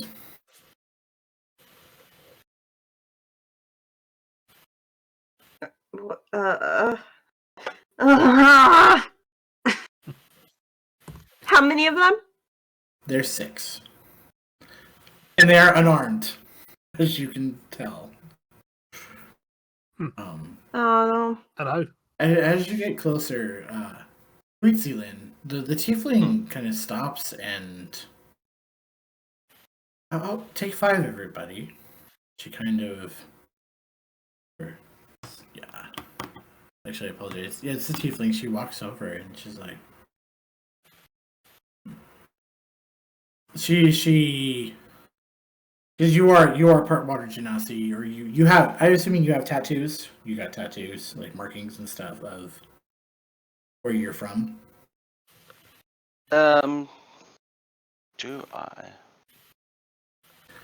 I don't know. I hadn't really thought about that. Okay. I'll get back to you Let's- on that. I'm thinking maybe Sure. not, but Okay. yeah, I would say Yeah, at least with him, you know, you would get the sense that he's not only elf, because there's just like something like oftentimes, you know, people generally have their own sort of like scent about them or whatever, but if you're Mhm. standing kind of like closer to Huit'zi'lin, it's like it might smell a bit like the open ocean a little bit, you know. Especially, and when the sun catches his hair in a certain light, it almost looks, which doesn't make any sense whatsoever. Like, even because he's got very dark black hair, but it has like sort of a every now and then like a seafoam green sparkle when the sunlight hits it, Mhm. which doesn't make sense. But you know, it doesn't have to, because water Okay. does. Right. No. But then I'll do this then. You have a feeling that this is Nillis that you were looking for. So like she recognized you, and you kind of give each other those same look. She's like, "Oh, I think I know. Are you from the same place that I am?" And then like Like, she's like, okay, sure. and yeah, and and I'll retroactively say that one or two people with the militia who came with you now are like, yeah, that's Nellis. One of them, hey, I heard you were looking for Nellis, and that's her right over there. Interesting. Yeah, because I'm not sure like how, if I would have really. Well, I suppose I must sort of have known this person at least in passing or whatever. You've All heard right. of them. Okay. And when you were given a task, like you were a good description, but you don't know if they've aged, but you get the sense that you're on the right track, and like, hey, I found one of them. So Well, good afternoon. It seems. Are you teaching these people here? yeah, I'm one of the high ranking people of my group, and we're just having a quick seminar. Very interesting. May I ask what your topic of discussion is? We're just maximizing our potential so that way we can approach others and you know tell them about our group and how we can help them maximize their potential and become the best person that they can be. I Maybe I should try again. I'm not sure I was speaking common. What exactly are you teaching these people? teaching them the tenets of the. Are you speaking common or are you speaking something else? I am speaking common. I was being Okay. facetious. Right. No, and then she kind of chuckles and everybody else laughs. No, I'm teaching them more the tenets of the powerful peoples and how we can become our better selves. I've been doing this for about 6 months now. It's something to do to pass the time while I wait for my partner to come back.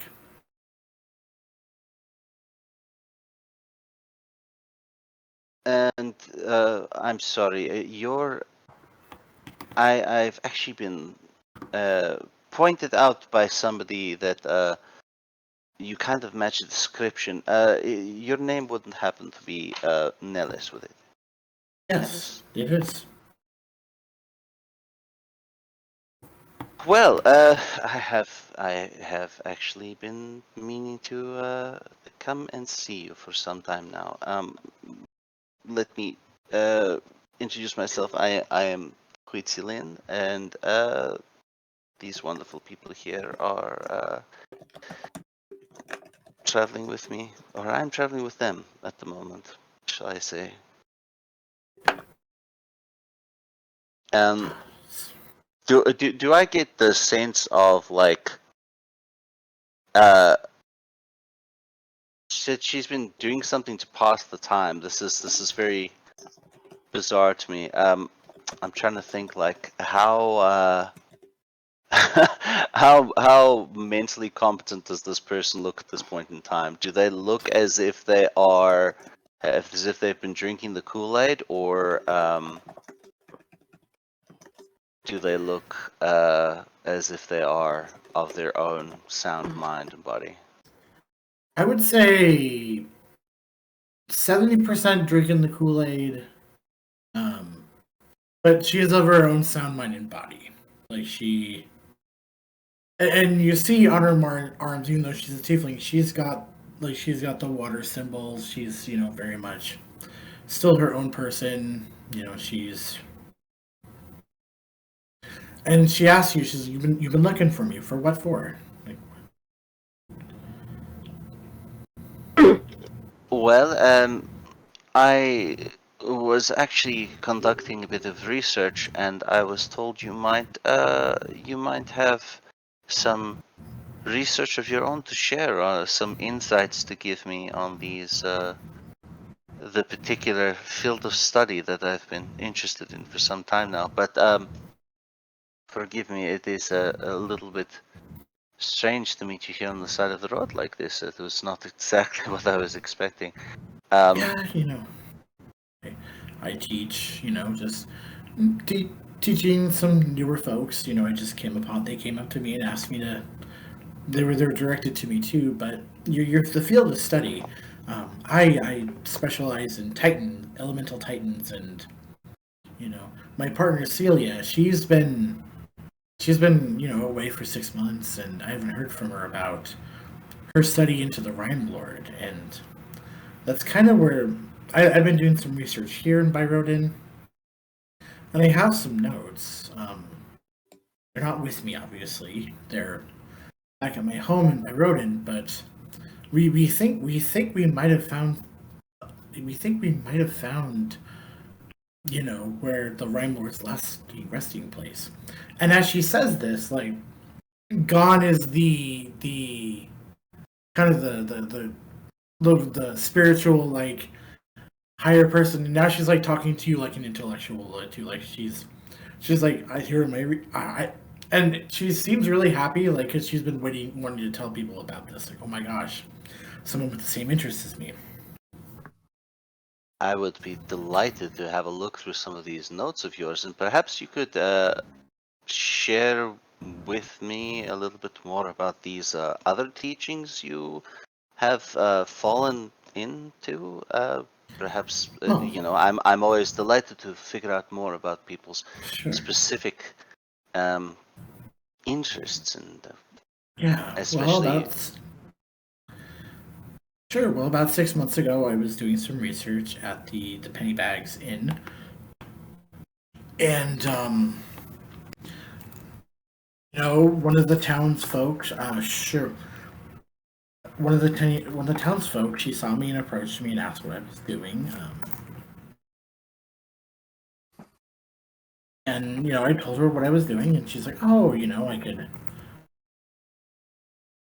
certainly have the potential to be this higher being and be more myself, and and cultivate and higher understanding of myself."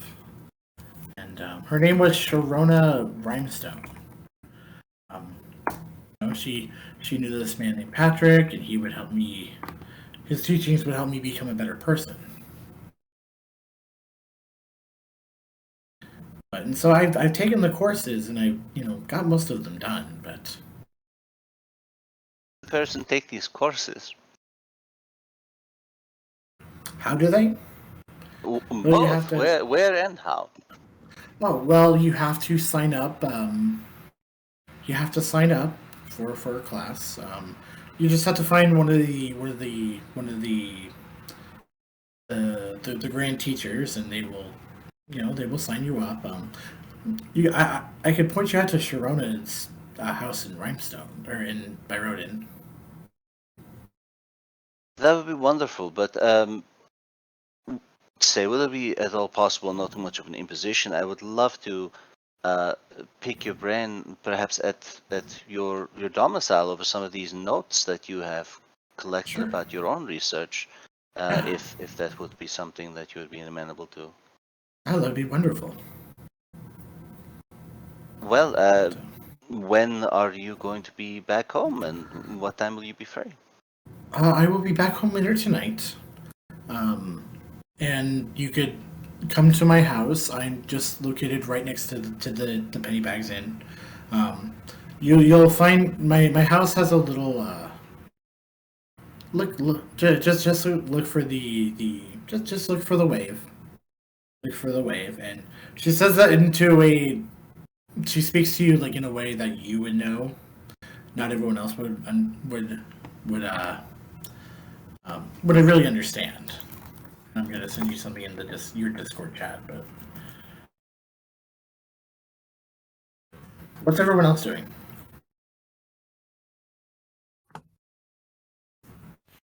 PJ is making notes of everything that is happening and deliberately not looking at anybody from the powerful people because they want to draw their gun and fire, and that's a bad idea right now. Yes, it is. Like the other folks, all five of them are just like they're just talking amongst themselves. They're like college kids on a lawn. They're like this is quite the opposite of what you've seen from everybody else that you've encountered who has been a part of this group. Like they're talking about, yeah, I could be the best. You know, I'm really shy, and I know this is going to help me be more open. Oh, I want to act someday. You know, I could be in a play. You know, I could. And another person's like, yeah, I'm a cosplayer. I could, you know, do this really good keyleth that I want to try, but you know, I've just always been so shy to do it. So it's always kind of like that. It's kind of like that what you're hearing. Can I ask a clarification? Yes. As a player, I'd like a clarification on this. There are Vox Machina cosplayers in Tal'Dorei? In my Tal'Dorei. Amazing. Called out. I will after off stream I will share with you a funny story about a character's backstory that I included with. Yeah, there's Vox Machina cosplayers. Why not? Hey, because I know you're in chat and we're both cosplayers, we have been called out. The PJ is still making notes. The idea of it's very entertaining. Tell me, before we do head off here, you had mentioned that your partner has been missing for around about 6 months. Where did they head off to? I believe it was the northwest area of the country, Morton's countryside. She talked about looking for mountains and looking for mountains.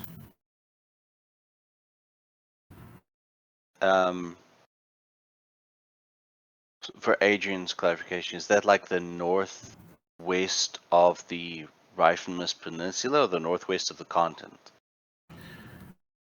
Other than it's actually clarification on my part, it's the northeast. Trying to, and I will have a better location specifically for you later. And she says that as well. It's like, oh, well. She's like, I'll show you on the map. I'm having trouble remembering it at the moment.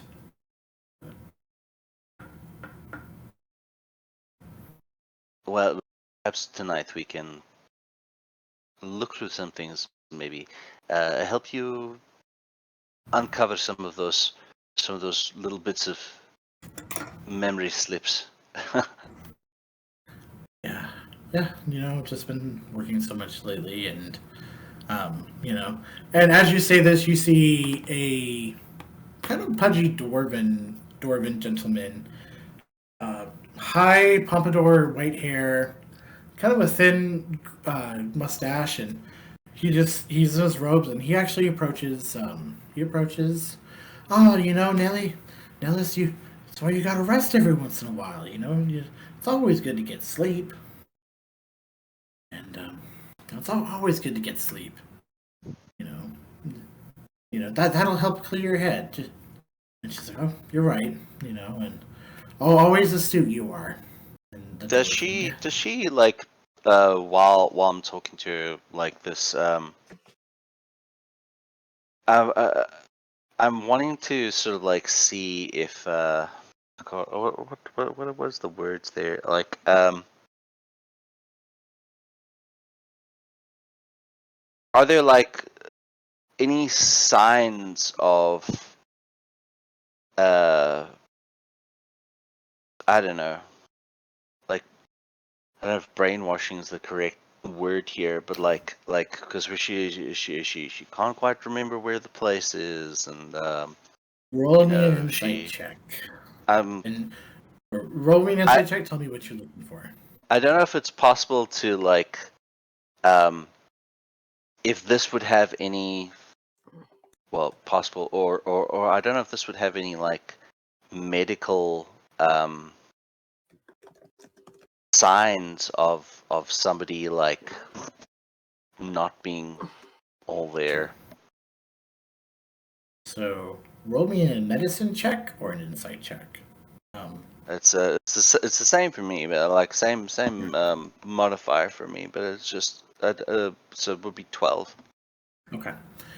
You kind of get that part of she is a bit exhausted. Like she's been working and talking and teaching, and so that's kind of where some of her memory slips come from. Also, her notes aren't with her, and so it's kind of like if I could point this stuff out to you if they were here, but since they're not, she's going off memory, and Okay. her attention's also kind of divided too, because she's like making sure that the other 5 that are charges are just doing what they're doing. And I'm sorry, I didn't catch your name, sir. I'm Huit'zi'lin. It is a pleasure to meet you. To the dwarven person.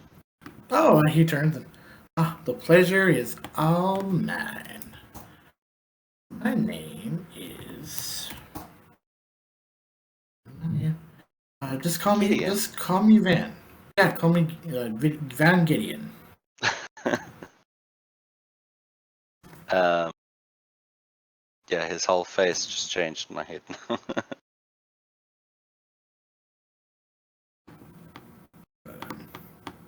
Yep, that's.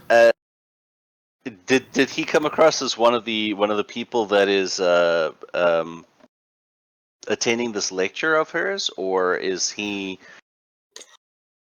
someone outside of that?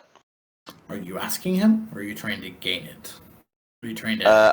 I'm trying to sort of judge from, because there were some people who were like sitting down listening to her talk. Was he one of those people? He was sitting down, and he was pretty front and center, and so he seemed very engaged. All right. So now this will be a specific thing. Does it look as if he has anything visible on him, like clothing-wise or pin-wise, or anything to distinguish him from the rest of the people? Roll me a perception check or investigation. Does he have his level 3 pin on his lapel? Is my question.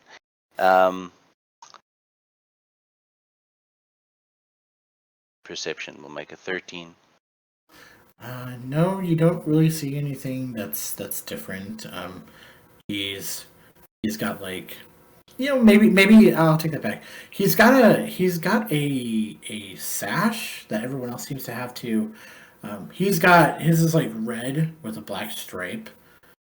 Yeah, there's a couple other reds. There's 3 purple, or no, there's 2 purple, and then Nellie's though is purple and blue.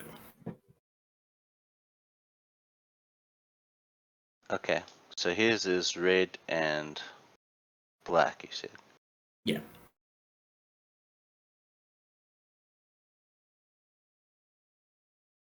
His is purple and blue.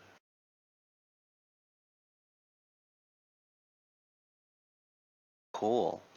Well, we are just heading back into town here, but it is really lovely to meet you, and I'm looking forward to hearing more about your research and learning more about your missing companion, possibly. But no, tonight we shall see you, and as we leave to greet the person in Druidic, I will say in Druidic, Kateake. Make my way out. Okay. Alright, what's everyone else doing?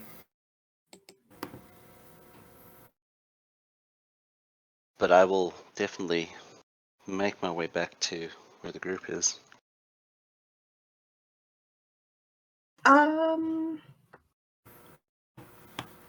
Hope is just quietly contemplating the choices of nuking a bunch of cultists. No, she's not doing anything. She's just vibing. Hope, there's Galdrick. Why don't you look at him and see if he thinks it's a good idea? And he just shakes his head like Silent Bob. It's just like, want to play a game, Galdrick? Let's play cultist or not a cultist.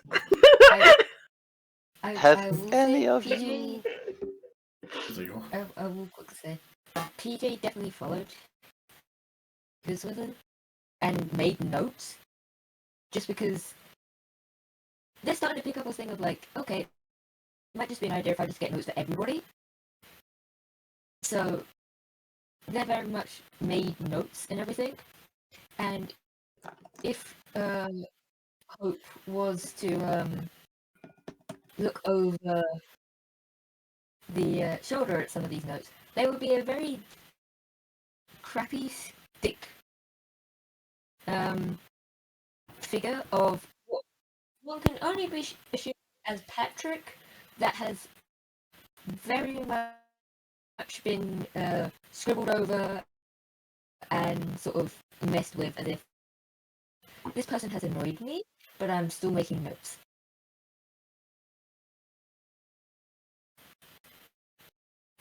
Okay. So you. Yeah. Adrian, your mic. Or if you were saying something, I couldn't hear it. But.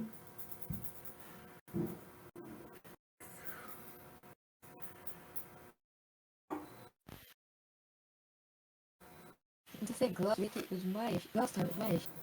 Everybody's having mic issues because mics like to mess with people. Okay, there we go. All right. It's very frustrating. This thing keeps going off with the headset, and that I don't know why. And then I have to no, you can go back on. So have any of you heard of this person by the name of Sharona Rhinestone? I believe her name was in town in Byroden. The militia of Zindark, and the militia kind of shake their head. One guy does go, yeah, she had a booth for the powerful peoples there at the Pie Festival. She does host classes at her house, but try to get me and my partner to go, but we said no, and so did the jeweler, Jules. She really doesn't do anything else in town. She used to be a blacksmith and made beautiful weapons, but then she, kind of got swept up into this and was really pushing this. So.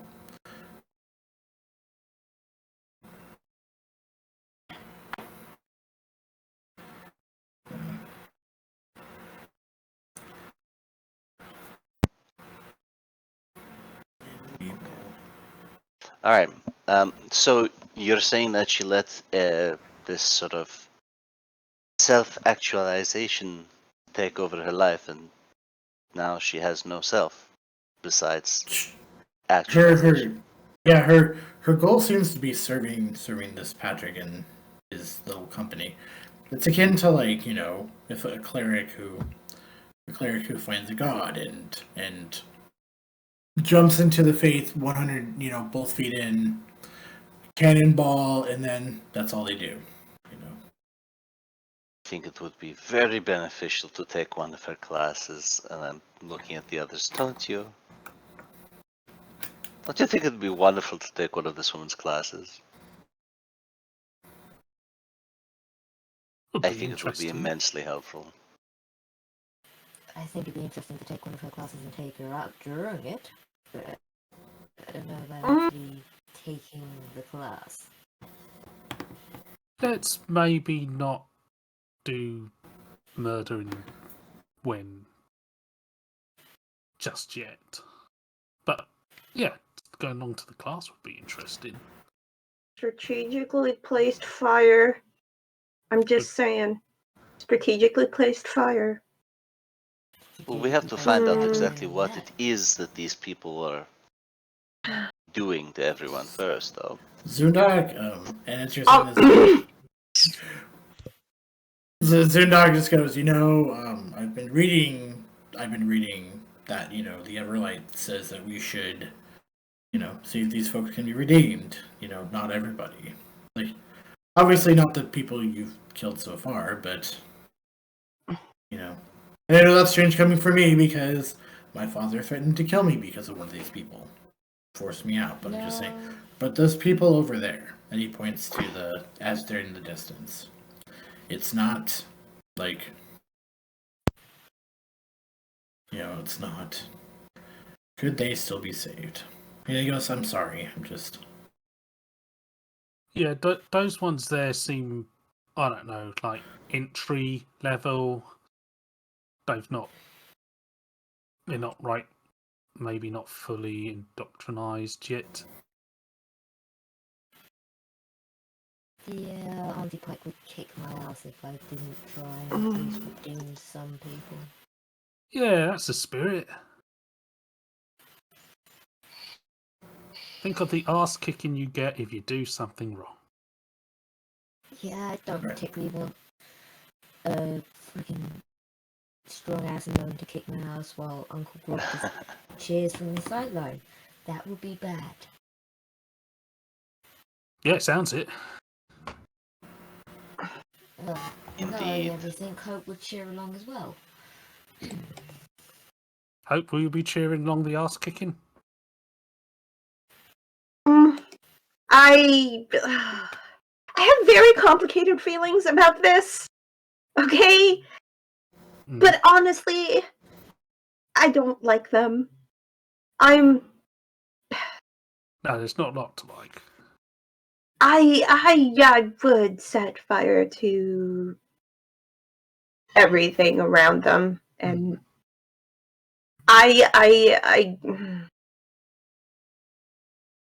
So that's my opinion. I am probably not going to set everything on fire around them.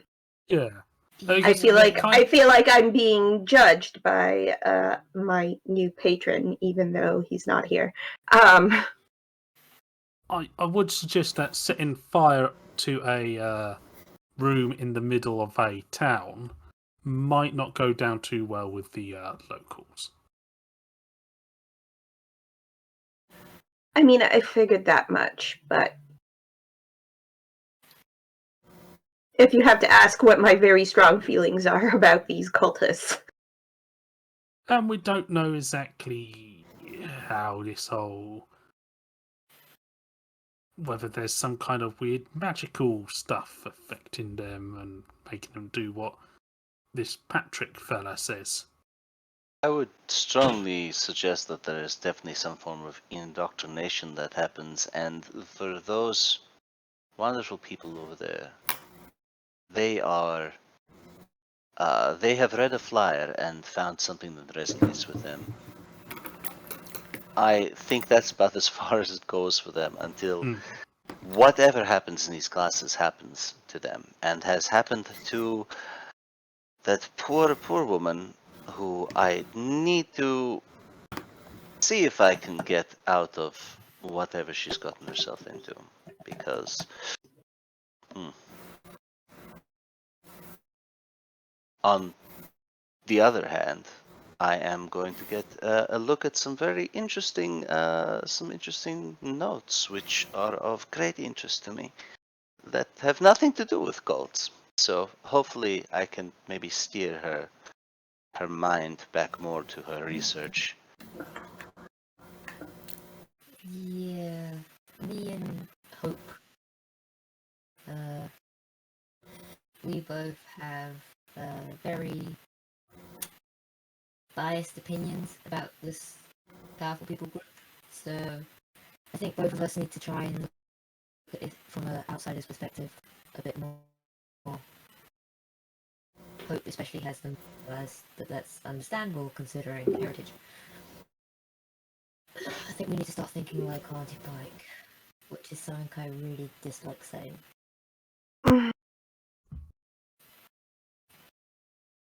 Think like your auntie. I don't know much about the Everlight, but you might have a point.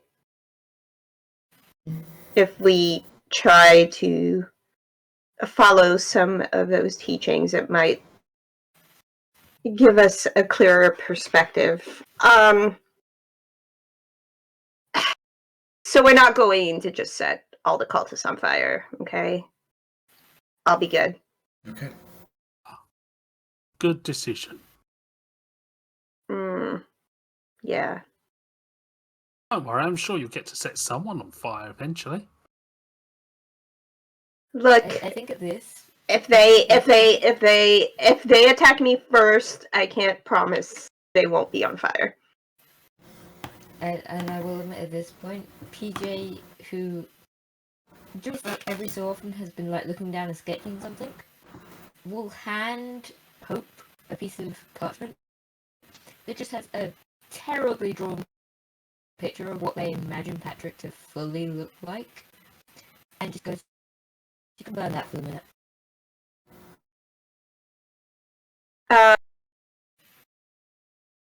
She looks at she looks at the drawing. Sorry, I just have to double check what a certain spell does. Does it set the thing on fire? Yes, it does. Sorry. Hope fireballs the group. No, it's not. It's a cantrip. She firebolts the parchment. Bolts, And then yes. and then immediately puts it out with, is it prestidigitation?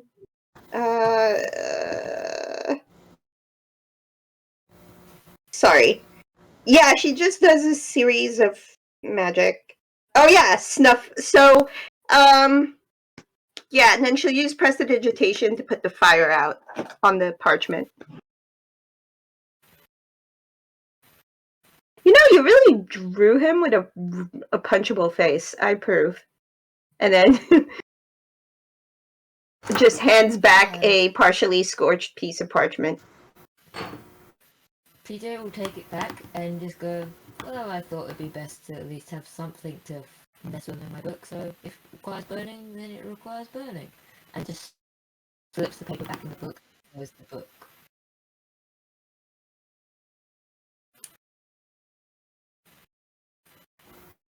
So we actually want to infiltrate this class and maybe learn a thing or two, or pretend to learn a thing or two? I think, personally, we should head back to Byroden and then try and get a class with the person who gave Nellis a class. Okay. We do have a shipment to deliver, but after that, we're free and clear, right? I don't think we have any jobs left. We just need to get paid. Get paid. Yes.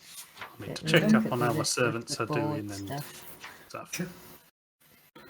Industry, stats, and tools, yeah. Alright. I'll say you make it to Byroden with no trouble at all. It's still it's about getting there, but it's dark, but the shops are still open. And the mercenaries, they bring you to Jules. As they do, Edwald, you see Aldrich, Yara, and Sandra. And I would like to make a retcon. I believe it was Yara that I said was the Kenku. She's actually such a good Kenku cosplayer that you think she's a Kenku, but she's not. So. But Aldrich, we'll settle we'll settle the jewels first. But oh yeah, you just go inside and open the door. Oh hello. What Got can your I do you jewellery for? delivery from Helden Fair. Oh, thank you so much. I was worried that they were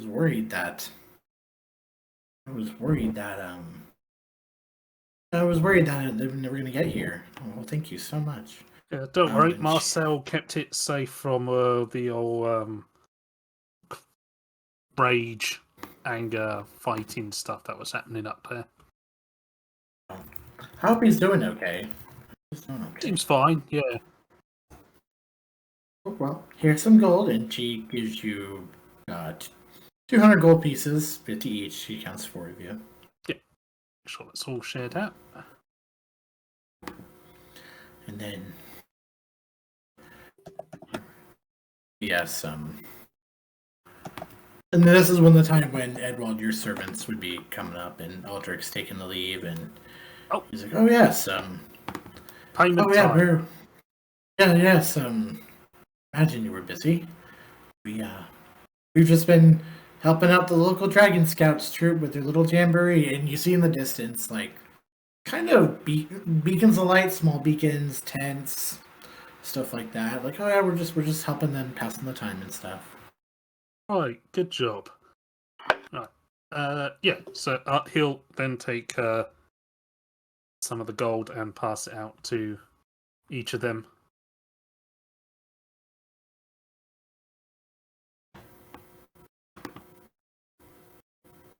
Sure how much you pay servants in this, so I don't know, a couple gold pieces each. Sure, we'll do that. And Yara's like, "Yay!" Yep. Gonna Go have yourselves a good time. Yeah, we're gonna go tell spooky stories. I'm sure they'll enjoy that.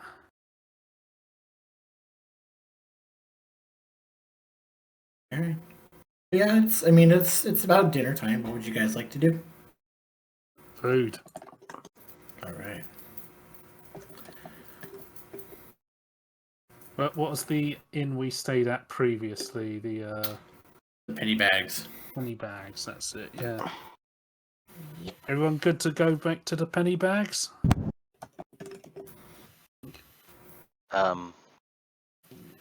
When exactly am I supposed to? So I'm supposed to see. It'd be the morning. It'd be the tonight next morning. Or the next morning, I'm supposed to The see next her. morning. Yeah, because she wanted to go back, get some sleep. Like, she looked pretty exhausted, so it was the morning.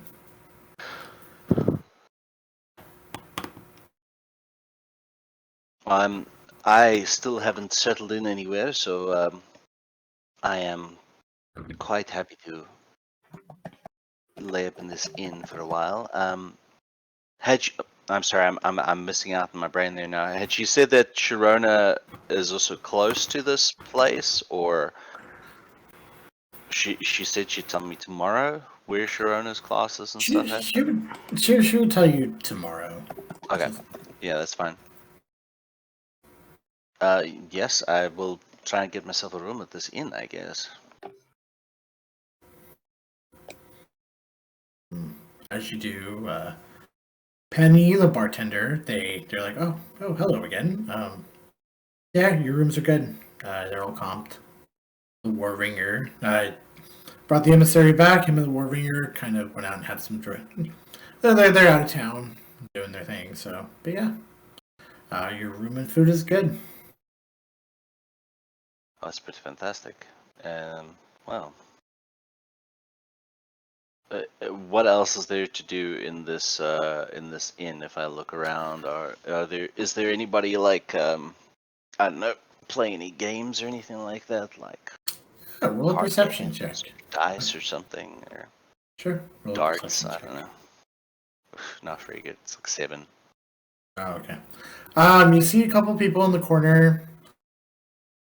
Just me. You see like a hobgoblin, bugbear, couple of goblins, and you see one that Hope, Edwald, and PJ would recognize as Joxer. They appear to be like they appear to be playing cards. Look over in another corner. You see a group of probably like younger teenagers. They appear to be rolling dice and talking about, my character is going to do this. Well, my character is going to do that. So like, they're role playing. And then, yes, another game is you you see kind of in the back. There's an open door, but you see like a table, and you see like a kind of a net going across midway through a table. There are a couple of paddles and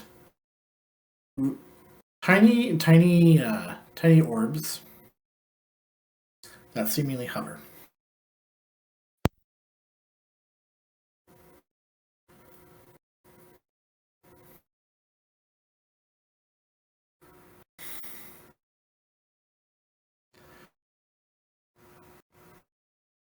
Last.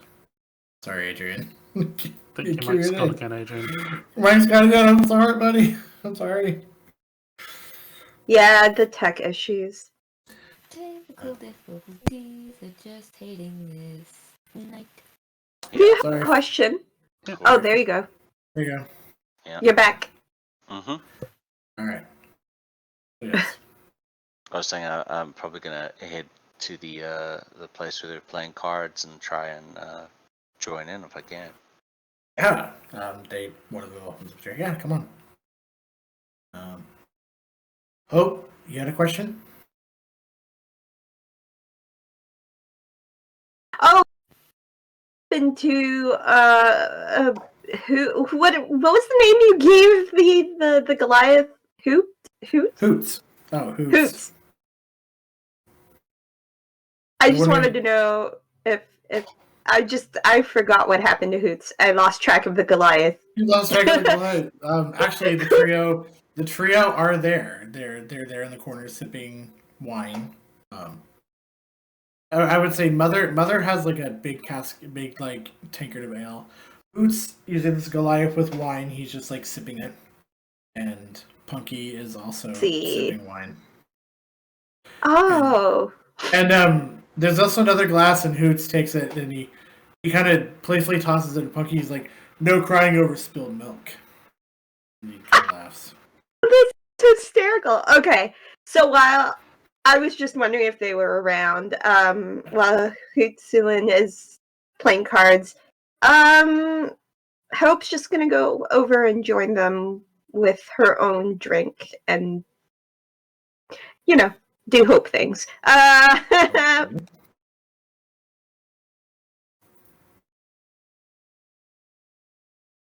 right. We'll do. Go ahead, PJ. I was gonna ask, is my PI friend here? Is I not here?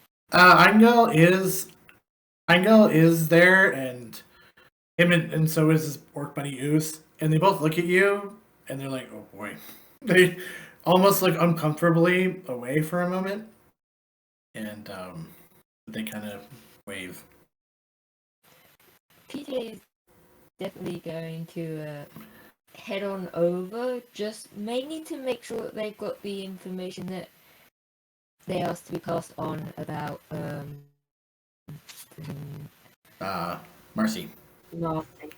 Yeah, Marcy and Molly. Marcy and Molly. So just sort of making sure that all the information has actually been passed on, and Okay. families and stuff can be informed at some point.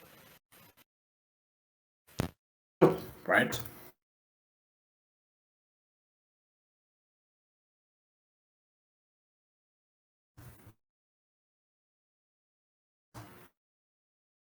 Interesting. Oh, what's Edwald doing? Yeah, what's Edwald doing? Walt is gonna see about ordering a nice big meal for himself. Okay. Some roast meat, maybe a hunk of bread, cheese, a few roast vegetables, nice tankard of ale. Okay. As you're ordering the food too, Edwald, you hear a voice kind of coming next from you, and you hear, that's a right old good meal. Right, looks like a good meal right there. I've been travelling all day. Need to set the old appetite. Yes. Oh, that's good. And the voice belongs to a human gentleman. Thick mustache, mop of hair. He's got plate armor, actually scale mail armor, and he's got like a sword, and really good, really good. And he notices you, like, oh, a warrior, huh? A bit, yeah. Nice. I'm sure you have some interesting war stories.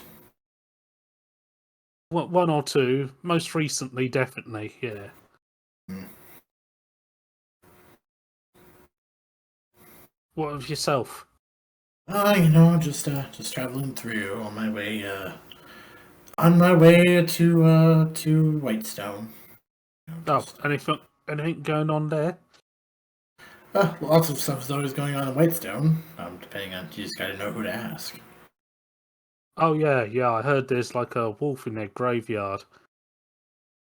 Yeah, nice fellow. You sure you give him lots? Yeah, gave him about 6 pieces of bacon last time, but yeah, my son's one of the scouts. He's at the jamboree, so I'm just gonna enjoy a nice night to myself. Ah, yeah. Nice relaxing evening.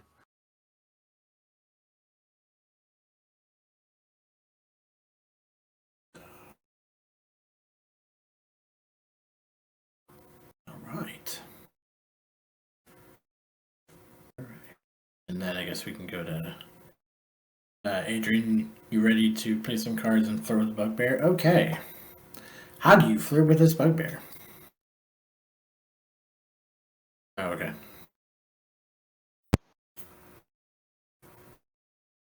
It's like every time I stop talking for a second, it decides I'm not talking anymore, and then I have to change the input again. It's wonderful. So it looks as if you fellas are playing a game of cards. Do you mind if I join in? No, not at all. Not at all. Josh was like, no, no. I saw you come in with Hope, Edwald, and PJ. They're good people. Yes, I was traveling with them all day. We were at gosh, what was the place called again? Helden Fair. Yeah. Helping out with a spot of trouble over there. Oh yeah, nice. You were probably with the prince too. Yes, it is not every day that you get to keep company with a prince or other members of royalty, but it is an interesting surprise that he is so affable and likable. Yeah, what's different than his father? I have not made it out all the way to the lands of the Iron Empire, so I cannot actually comment. But from what I hear, yes. And what about all of you? What brings you to Byroden? Are you locals or also? We're exiles, refugees. We went with the prince, and we chose to go with him. We left our homes, and by the folks of Byroden were very gracious enough to let us stay with them until our situation can be resolved. That is very gracious of them. You know, I come from similar-ish peoples that are quite happy to take in those that find themselves in need of a place to stay. So it is nice and refreshing to see that in the outside world as well. Yeah. So what are we playing? And can I buy any of you anything by the table, something to drink? Perhaps you would like something over there. I'm looking at the bugbear. Bugbear. The bugbear is drinking a lighter ale. Probably more wheat is what you're guessing. I'm just drinking the blonde rat. It's actually pretty good. Guess we can get a jug or something to the table. That'd be great. Yeah. I will order that and try and get their names, as many of these lovely people at the table as I can. It's nice to know people. Yeah, nice to meet you as well. And Joxer, the goblin, he's like, I'm Joxer. I'm me. Over there is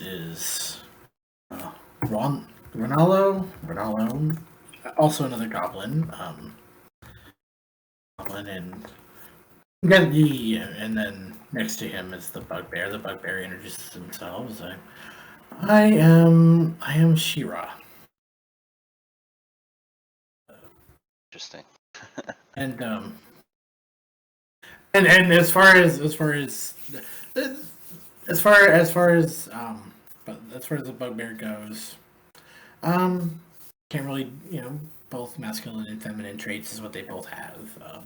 Same with Ronaldo. Joxar is clearly a male. Or rather, I'll say Shira is whatever your preferred is. Probably a big old male bugbear. Okay, we'll do that because I was not sure how to ask. I can't even think what a more female-looking bugbear would look like. I'm like, I don't think I've ever seen one depicted in art anywhere. Yeah, I've seen them because I played in games. And funny story about that. And then there are two hobgoblins. One is Xeris. Xeris is feminine, and Xeris, she says, "This is my cousin Stout." Stout takes a bow. What are we playing? What is the rules? Well, we're not playing for money. We're just playing to have fun. And I believe they call this. I believe they call this game Obsidian John. That's what they call it. You gotta get the first to 21.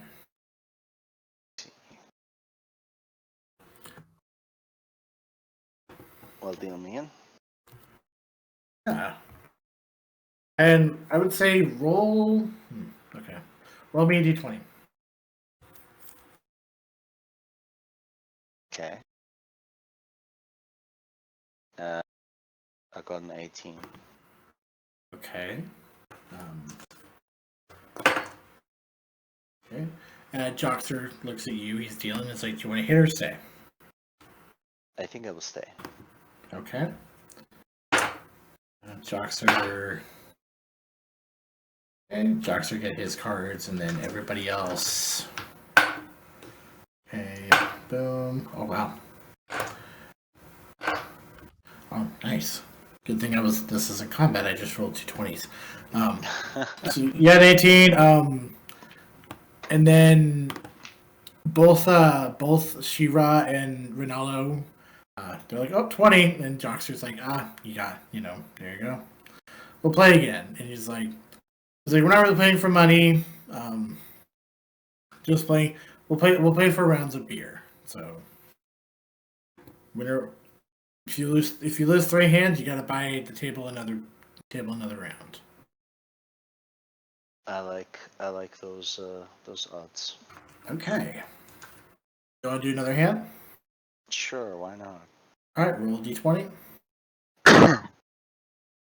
That's a 3. I will definitely hit in that. Okay.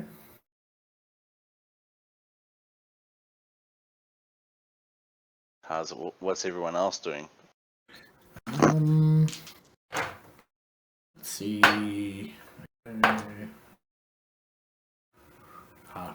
You see Shira. He's like, darn, I busted.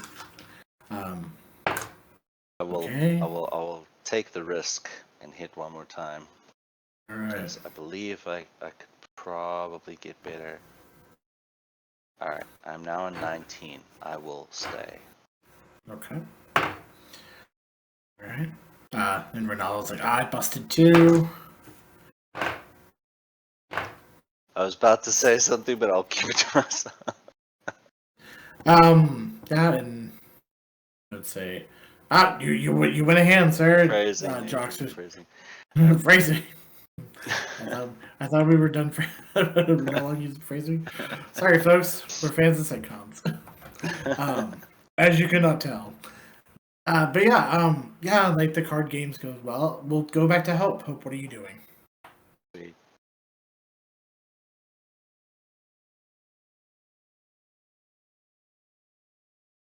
I'm catching up with Hoots and the fam.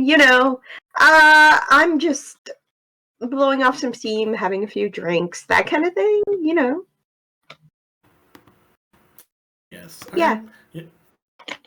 All right. Yeah, they talk about helping out in health and fair. You kind of get the distinction they're completely exaggerating their story,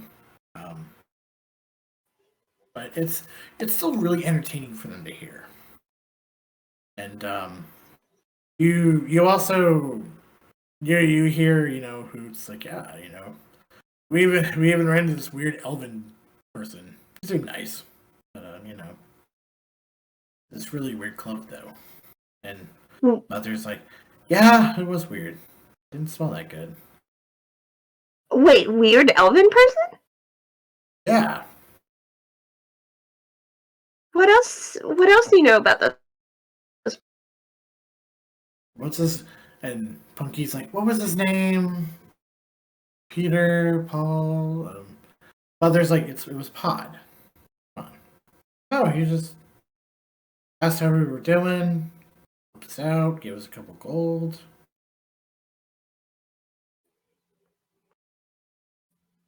Okay. Kind of looked upset, but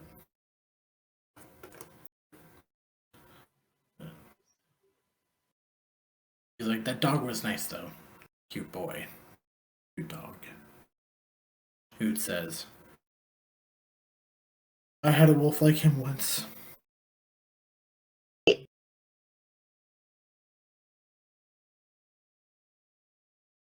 I'm so confused, I didn't.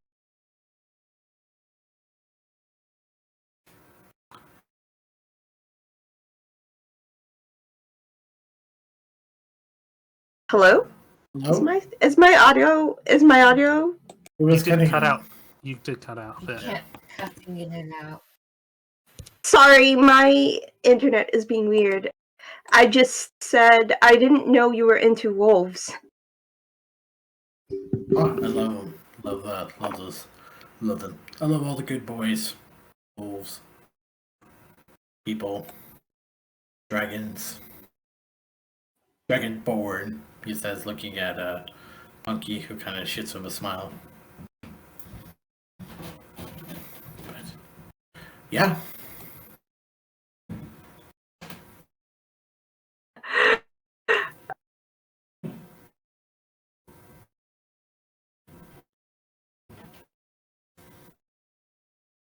And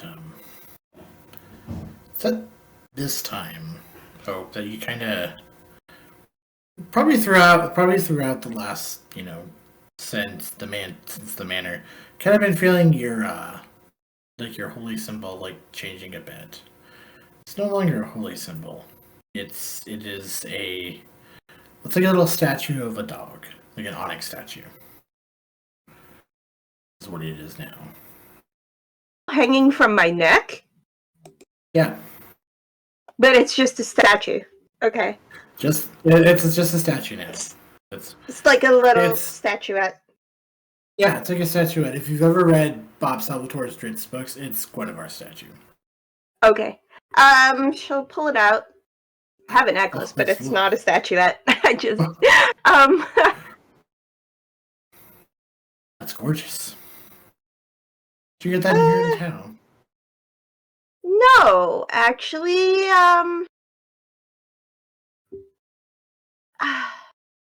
it's my holy symbol, I guess. If you can even call it that. It's the closest. It's like a holy symbol, anyway. That's fascinating. Yeah.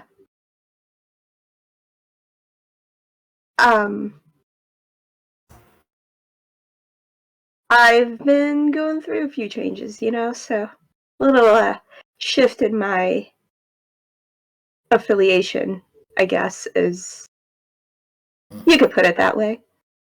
Sure. I went through some changes myself. Before I met Mother and Punky, I used to wear a mask. I didn't say anything. Now I'm show the world this gorgeous work of art. Yeah. I don't. Do I know? Did I meet him before the change? Did I know him before the change? No. No, you. Because I knew him from school, right? I thought he was the Goliath who brought you. You were on your way to Byroden, and he helped you get to town. Okay. Yeah. No. I don't know if it was clear. I went towards Byroden with a classmate. That's where that's what I was going for, but that's fine. No, that's fine, because then he is a classmate. We'll work on that. It's fine. Don't worry about it. Summer break. Summer break. Yeah. Yeah, no, it seems to be a summer of change. I hope more good changes are coming your way. Same to you as well.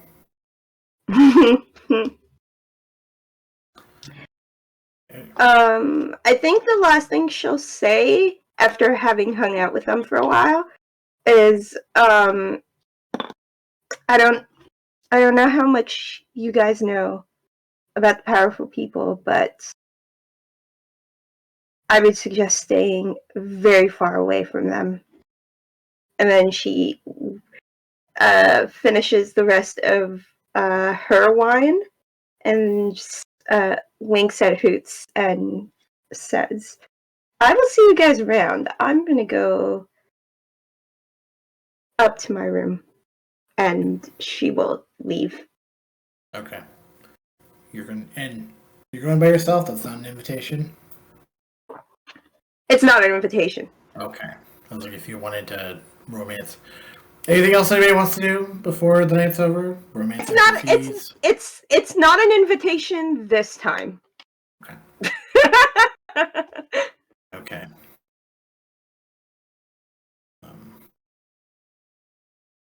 Alright. Anything anyone else would like to do before bed?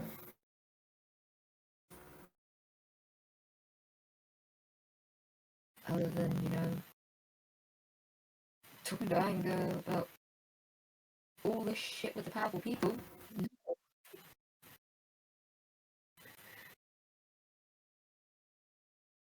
The powerful people have freaking Molly and possibly, if I can go back in my notes, Gianna as well, and just making sure everything's getting passed correctly and nobody's missing information, and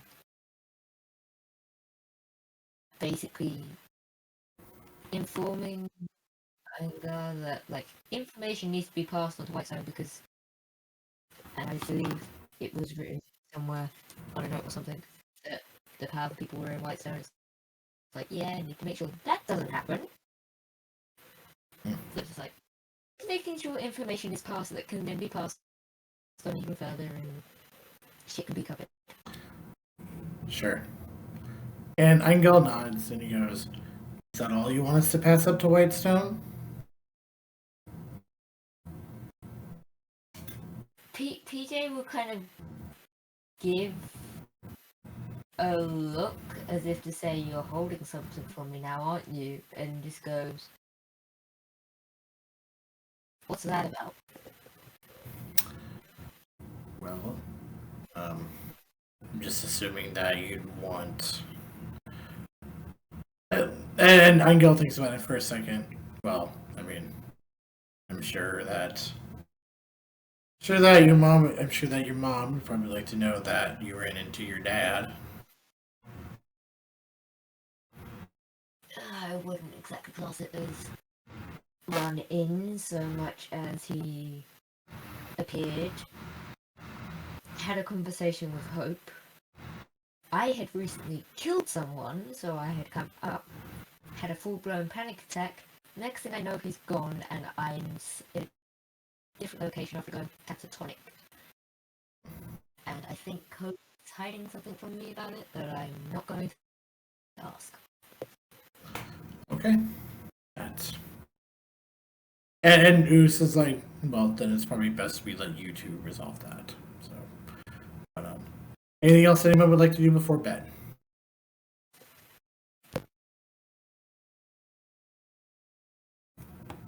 No, I'm fine. Anything from Huit'zi'lin? Once the microphone's working, yes. Is that good? You can hear me? Yep. Yes. Okay, great. I think he's just going to attempt to see if he'll be going to be alone this evening. That's about all. Other than that, no. You know what? Roll. Are you specifically gonna, quote unquote, romance the bugbear some more, or is she rest some more? Or? Sure, but you know, just via the dice because it's early. Right. Roll me a d20. Sure. Oh, that's cocked. All right, let's try again. All right, that's not too bad. It's a 19. Oh yeah, and she was totally down for it. You gotta play some hands occasionally. It's just the way it goes. That's right. Yeah, he's like, yeah, I have another game. I think I know another game we can play.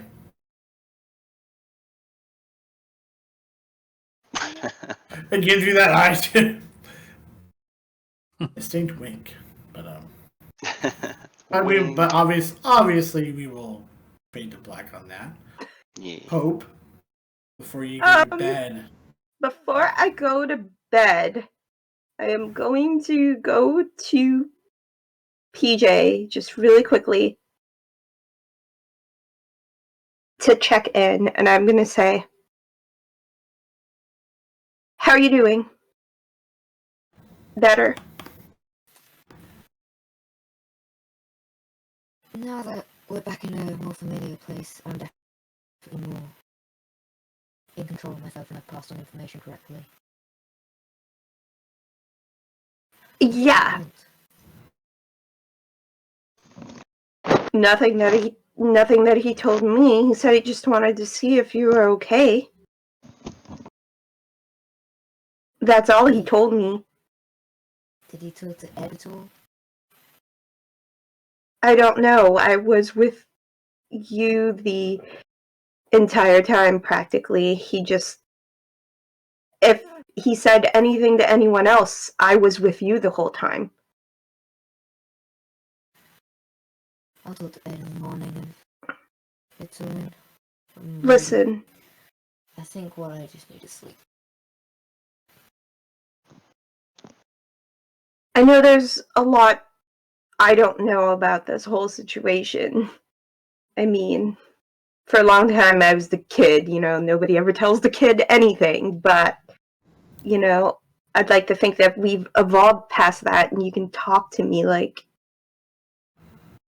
an adult.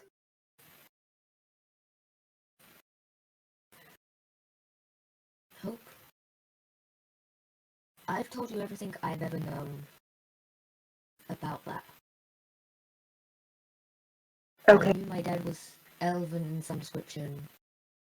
I knew he wasn't with Mum. And I knew he was out there. I've never known anything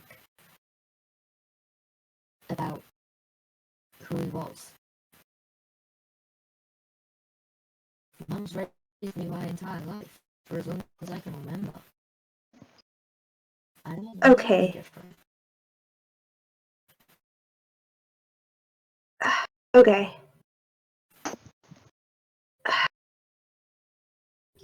You really gotta work on the trigger finger, by the way.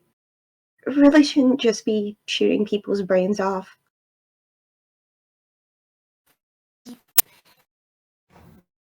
I was trying to stay calm with the alchemist, but it got under my skin, and this whole Patrick trying to control the bitch. It's like, it's not gonna happen, and I know it's not gonna happen. And I was just so done at that point. I apologize. Look, at the end of the day, you're the one who's gonna have to deal with the fact that you straight up just murdered a dude. I know. I mean, honestly, I'm not gonna lie, I derive great satisfaction in destroying cultists, especially ones that are aligned with a terrible organization and a terrible lesser idol that tries to be a god. You know, like, I'm perfectly okay with that, but you gotta work out what you can live with and what's good with you, because if we're going to be working towards destroying the powerful people, I can't have you checking out like that. You know, I need you at 100%. You know that I've grown to rely on you ever since we were kids. You see PJ, who has been sort of like scratching at their beard quite a bit, sort of drops their arms and sort of places them on your shoulder, and just goes, "Okay, I promise you that what happened is going to try to only be a one-time thing. I think too much information tried to go through my brain at once, and I wasn't processing correctly. I worry about you, okay? I promise you, I will try absolute darnest to prevent this from happening again. I've got your back. Just like when we were kids in those woods. We protect each other." At the words "we protect each other," you can see Hope was about to say something, but she stops herself. And she says, "We'll talk in the morning. Good night." And she gives PJ the biggest hug. PJ will like reciprocate the hug and just goes, "Sleep well, okay, and hopefully I'll warm myself tomorrow." Yeah, that's it. She goes to her room and goes to bed as well. Okay. Oh, just as you're about to go to sleep, you hear a voice coming from where you put the stone. You just hear, "Hey, PJ. Hold your mom close for me." And then the next day, it's a long rest, and you were woken up by the sounds of screaming, coming from outside the inn.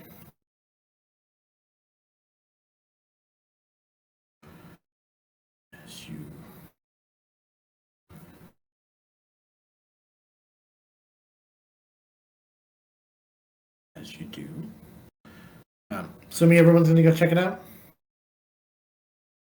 Yes. Okay. Is it in the building or outside the It's building? outside the building.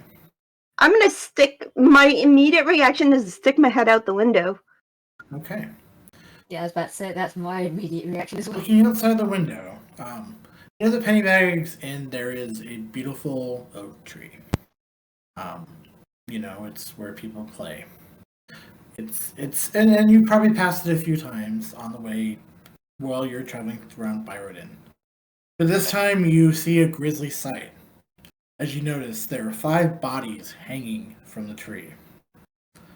You recognize 5 of these bodies as 5 of the ones that you encountered back on the road, including Nellis, who is currently dressed up to look like Hope.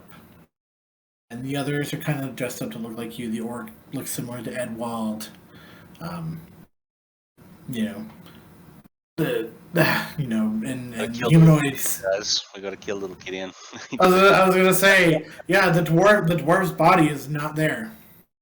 Yeah, we gotta kill little Gideon. He's the one. And PJ, you hear a voice from because you got that stone. You really think you're so smart, don't you?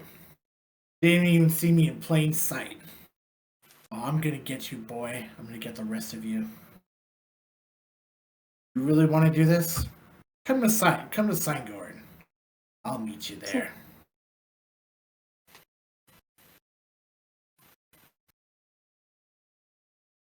And I think that's a good place to stop. No! Pretty Patrick was little Gideon all along? What? That was... Did Patrick just call PJ out to go to Signgorn? Yeah, and full disclosure, yeah. Well, yeah, I'm Al Stover. LS Writes on Twitter. I was the GM today. Hope y'all had fun. And yeah, I'll pass that on to Adrian. Yeah, I'm Adrian, and yeah, you can find me on the internet if you'd like. I'm sure you can track me down somehow. Go on a scavenger hunt. I had fun today. Who's next in the anti-clockwise direction? Kai. It's Craig. Craig. Oh, not for okay. me. No, it's based off the overlay in the. Oh, the right. I'm just going via my Discord anti-clockwise. Yeah, I'm Craig, and you can catch me on Saturdays at 1 p.m. Eastern and currently 5 p.m. GMT until time zones and daylight savings sort themselves out. On Twitch TV, GM in the Great Barrier, where we are playing Star Trek Adventures Aegis. Kai. Oh god, closing up my books. Hi, I'm Kai. You can find me on Twitter at LegoSonic24, which is, oh god, can I remember which sign language? LEGOSONIC24.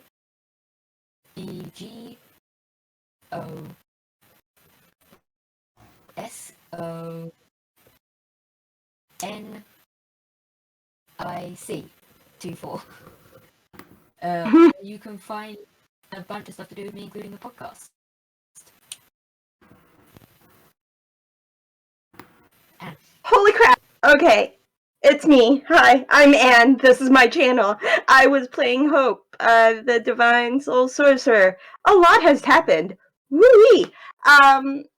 So I will be uploading the VOD of this episode on our YouTube channel next Monday.